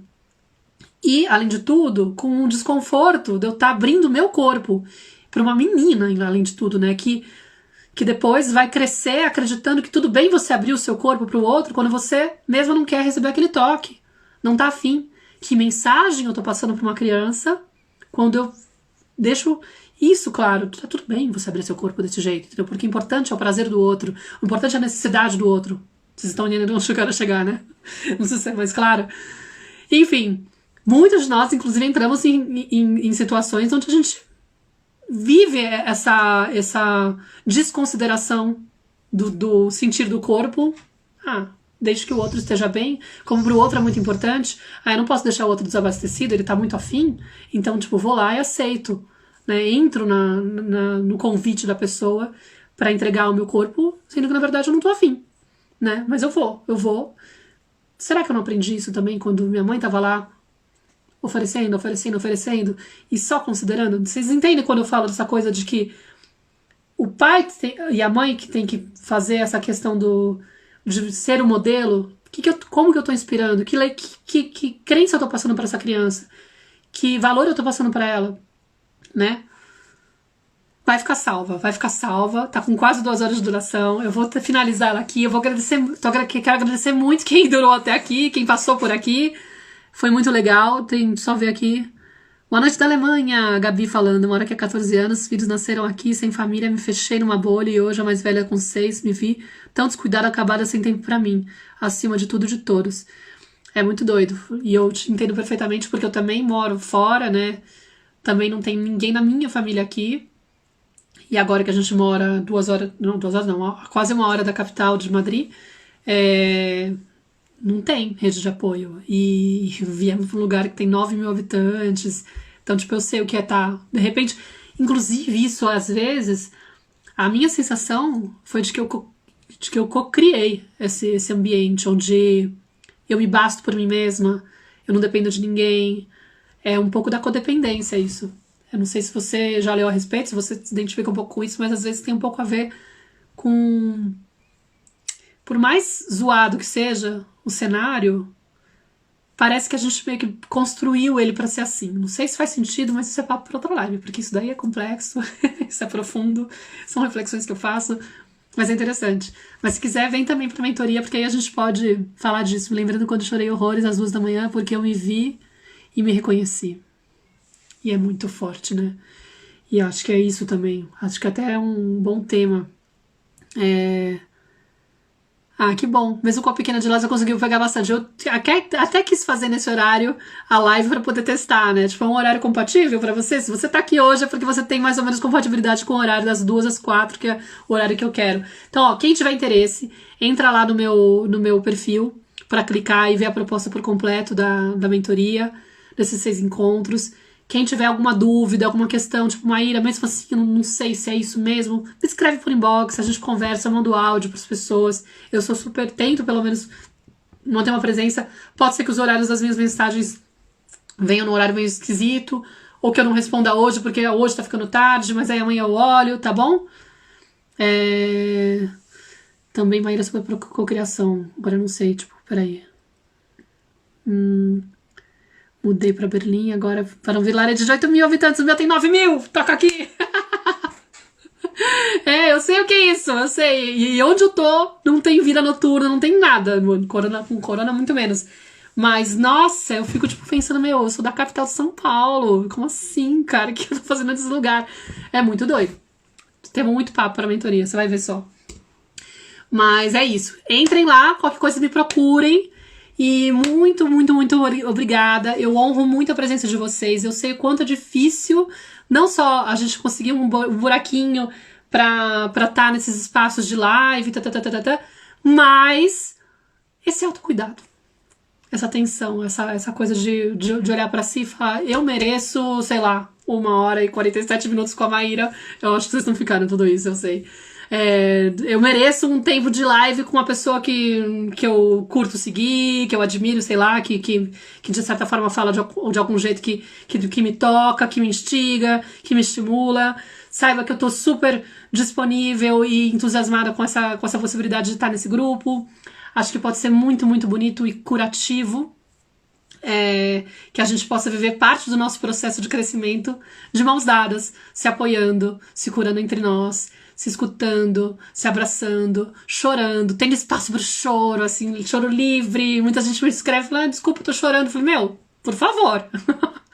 Comigo, o que eu mais quero é poder abraçar o meu chorar. Então, tipo, se você se sente livre para chorar comigo, maravilhoso. Não se sintam inibidas, não peçam desculpas pelo choro, pelo contrário. Agradeçam que a gente pode finalmente se expressar. Outro dia eu tava falando com acho que eu posso falar meu primo.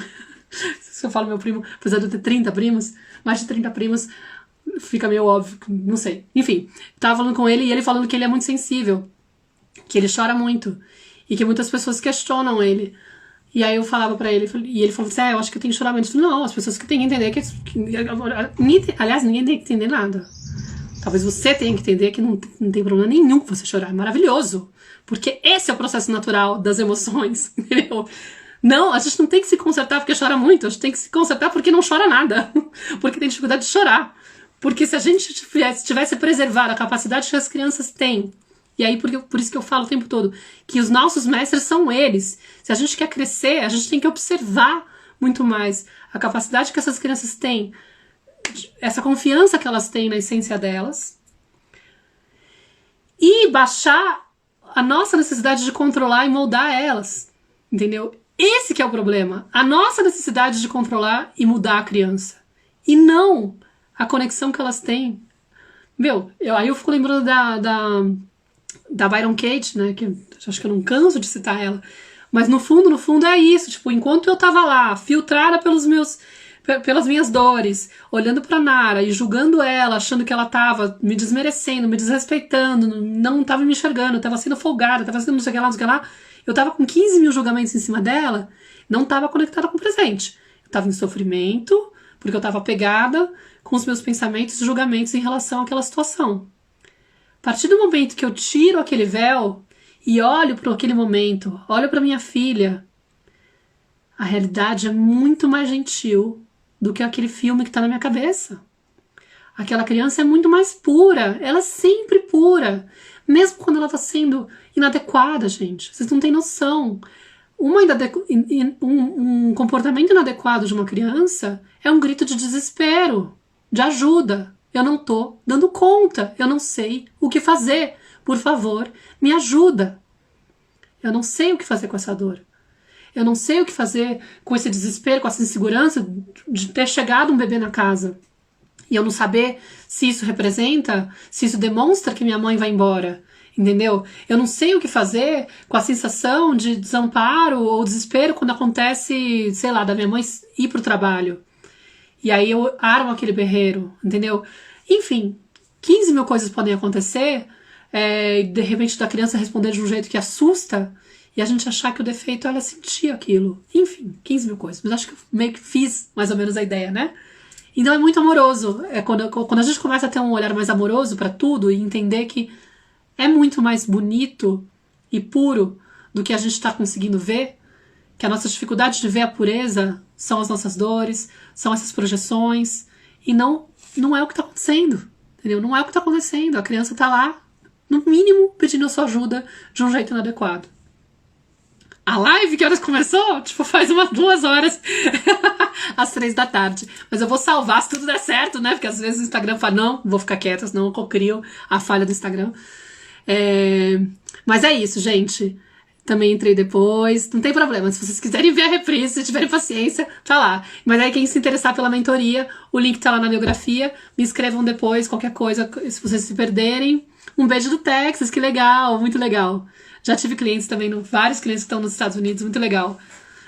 Algumas ficam até mais longe. A minha irmã mora na Califórnia há quase 20 anos, ou há 20 anos já, há mais de 20 anos, 22 anos. Tá bom? Vou lá salvar. Obrigada por vocês, senão vai ficar um negócio aqui, tipo, quase aquelas aulas de 3 horas de duração, mas praticamente saiu um encontro de mentoria, né? A diferença é que lá acho que vai ser mais fácil da gente dialogar, vai ter, tipo, no máximo 15 pessoas, né? Então a gente vai conseguir se escutar melhor, se acolher melhor, se conhecer aos poucos, vai ter as trocas no Telegram. Então, vai dar pra aprofundar muito mais.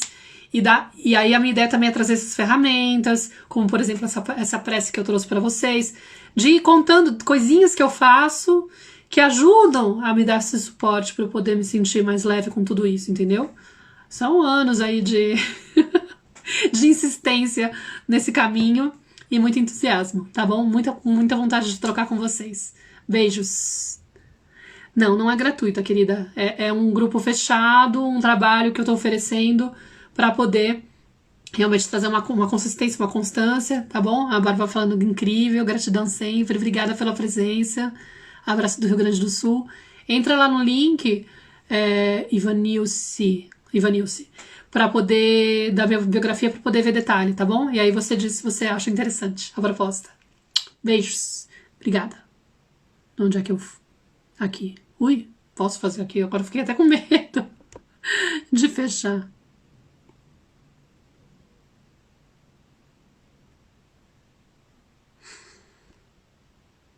Ai, tá certo.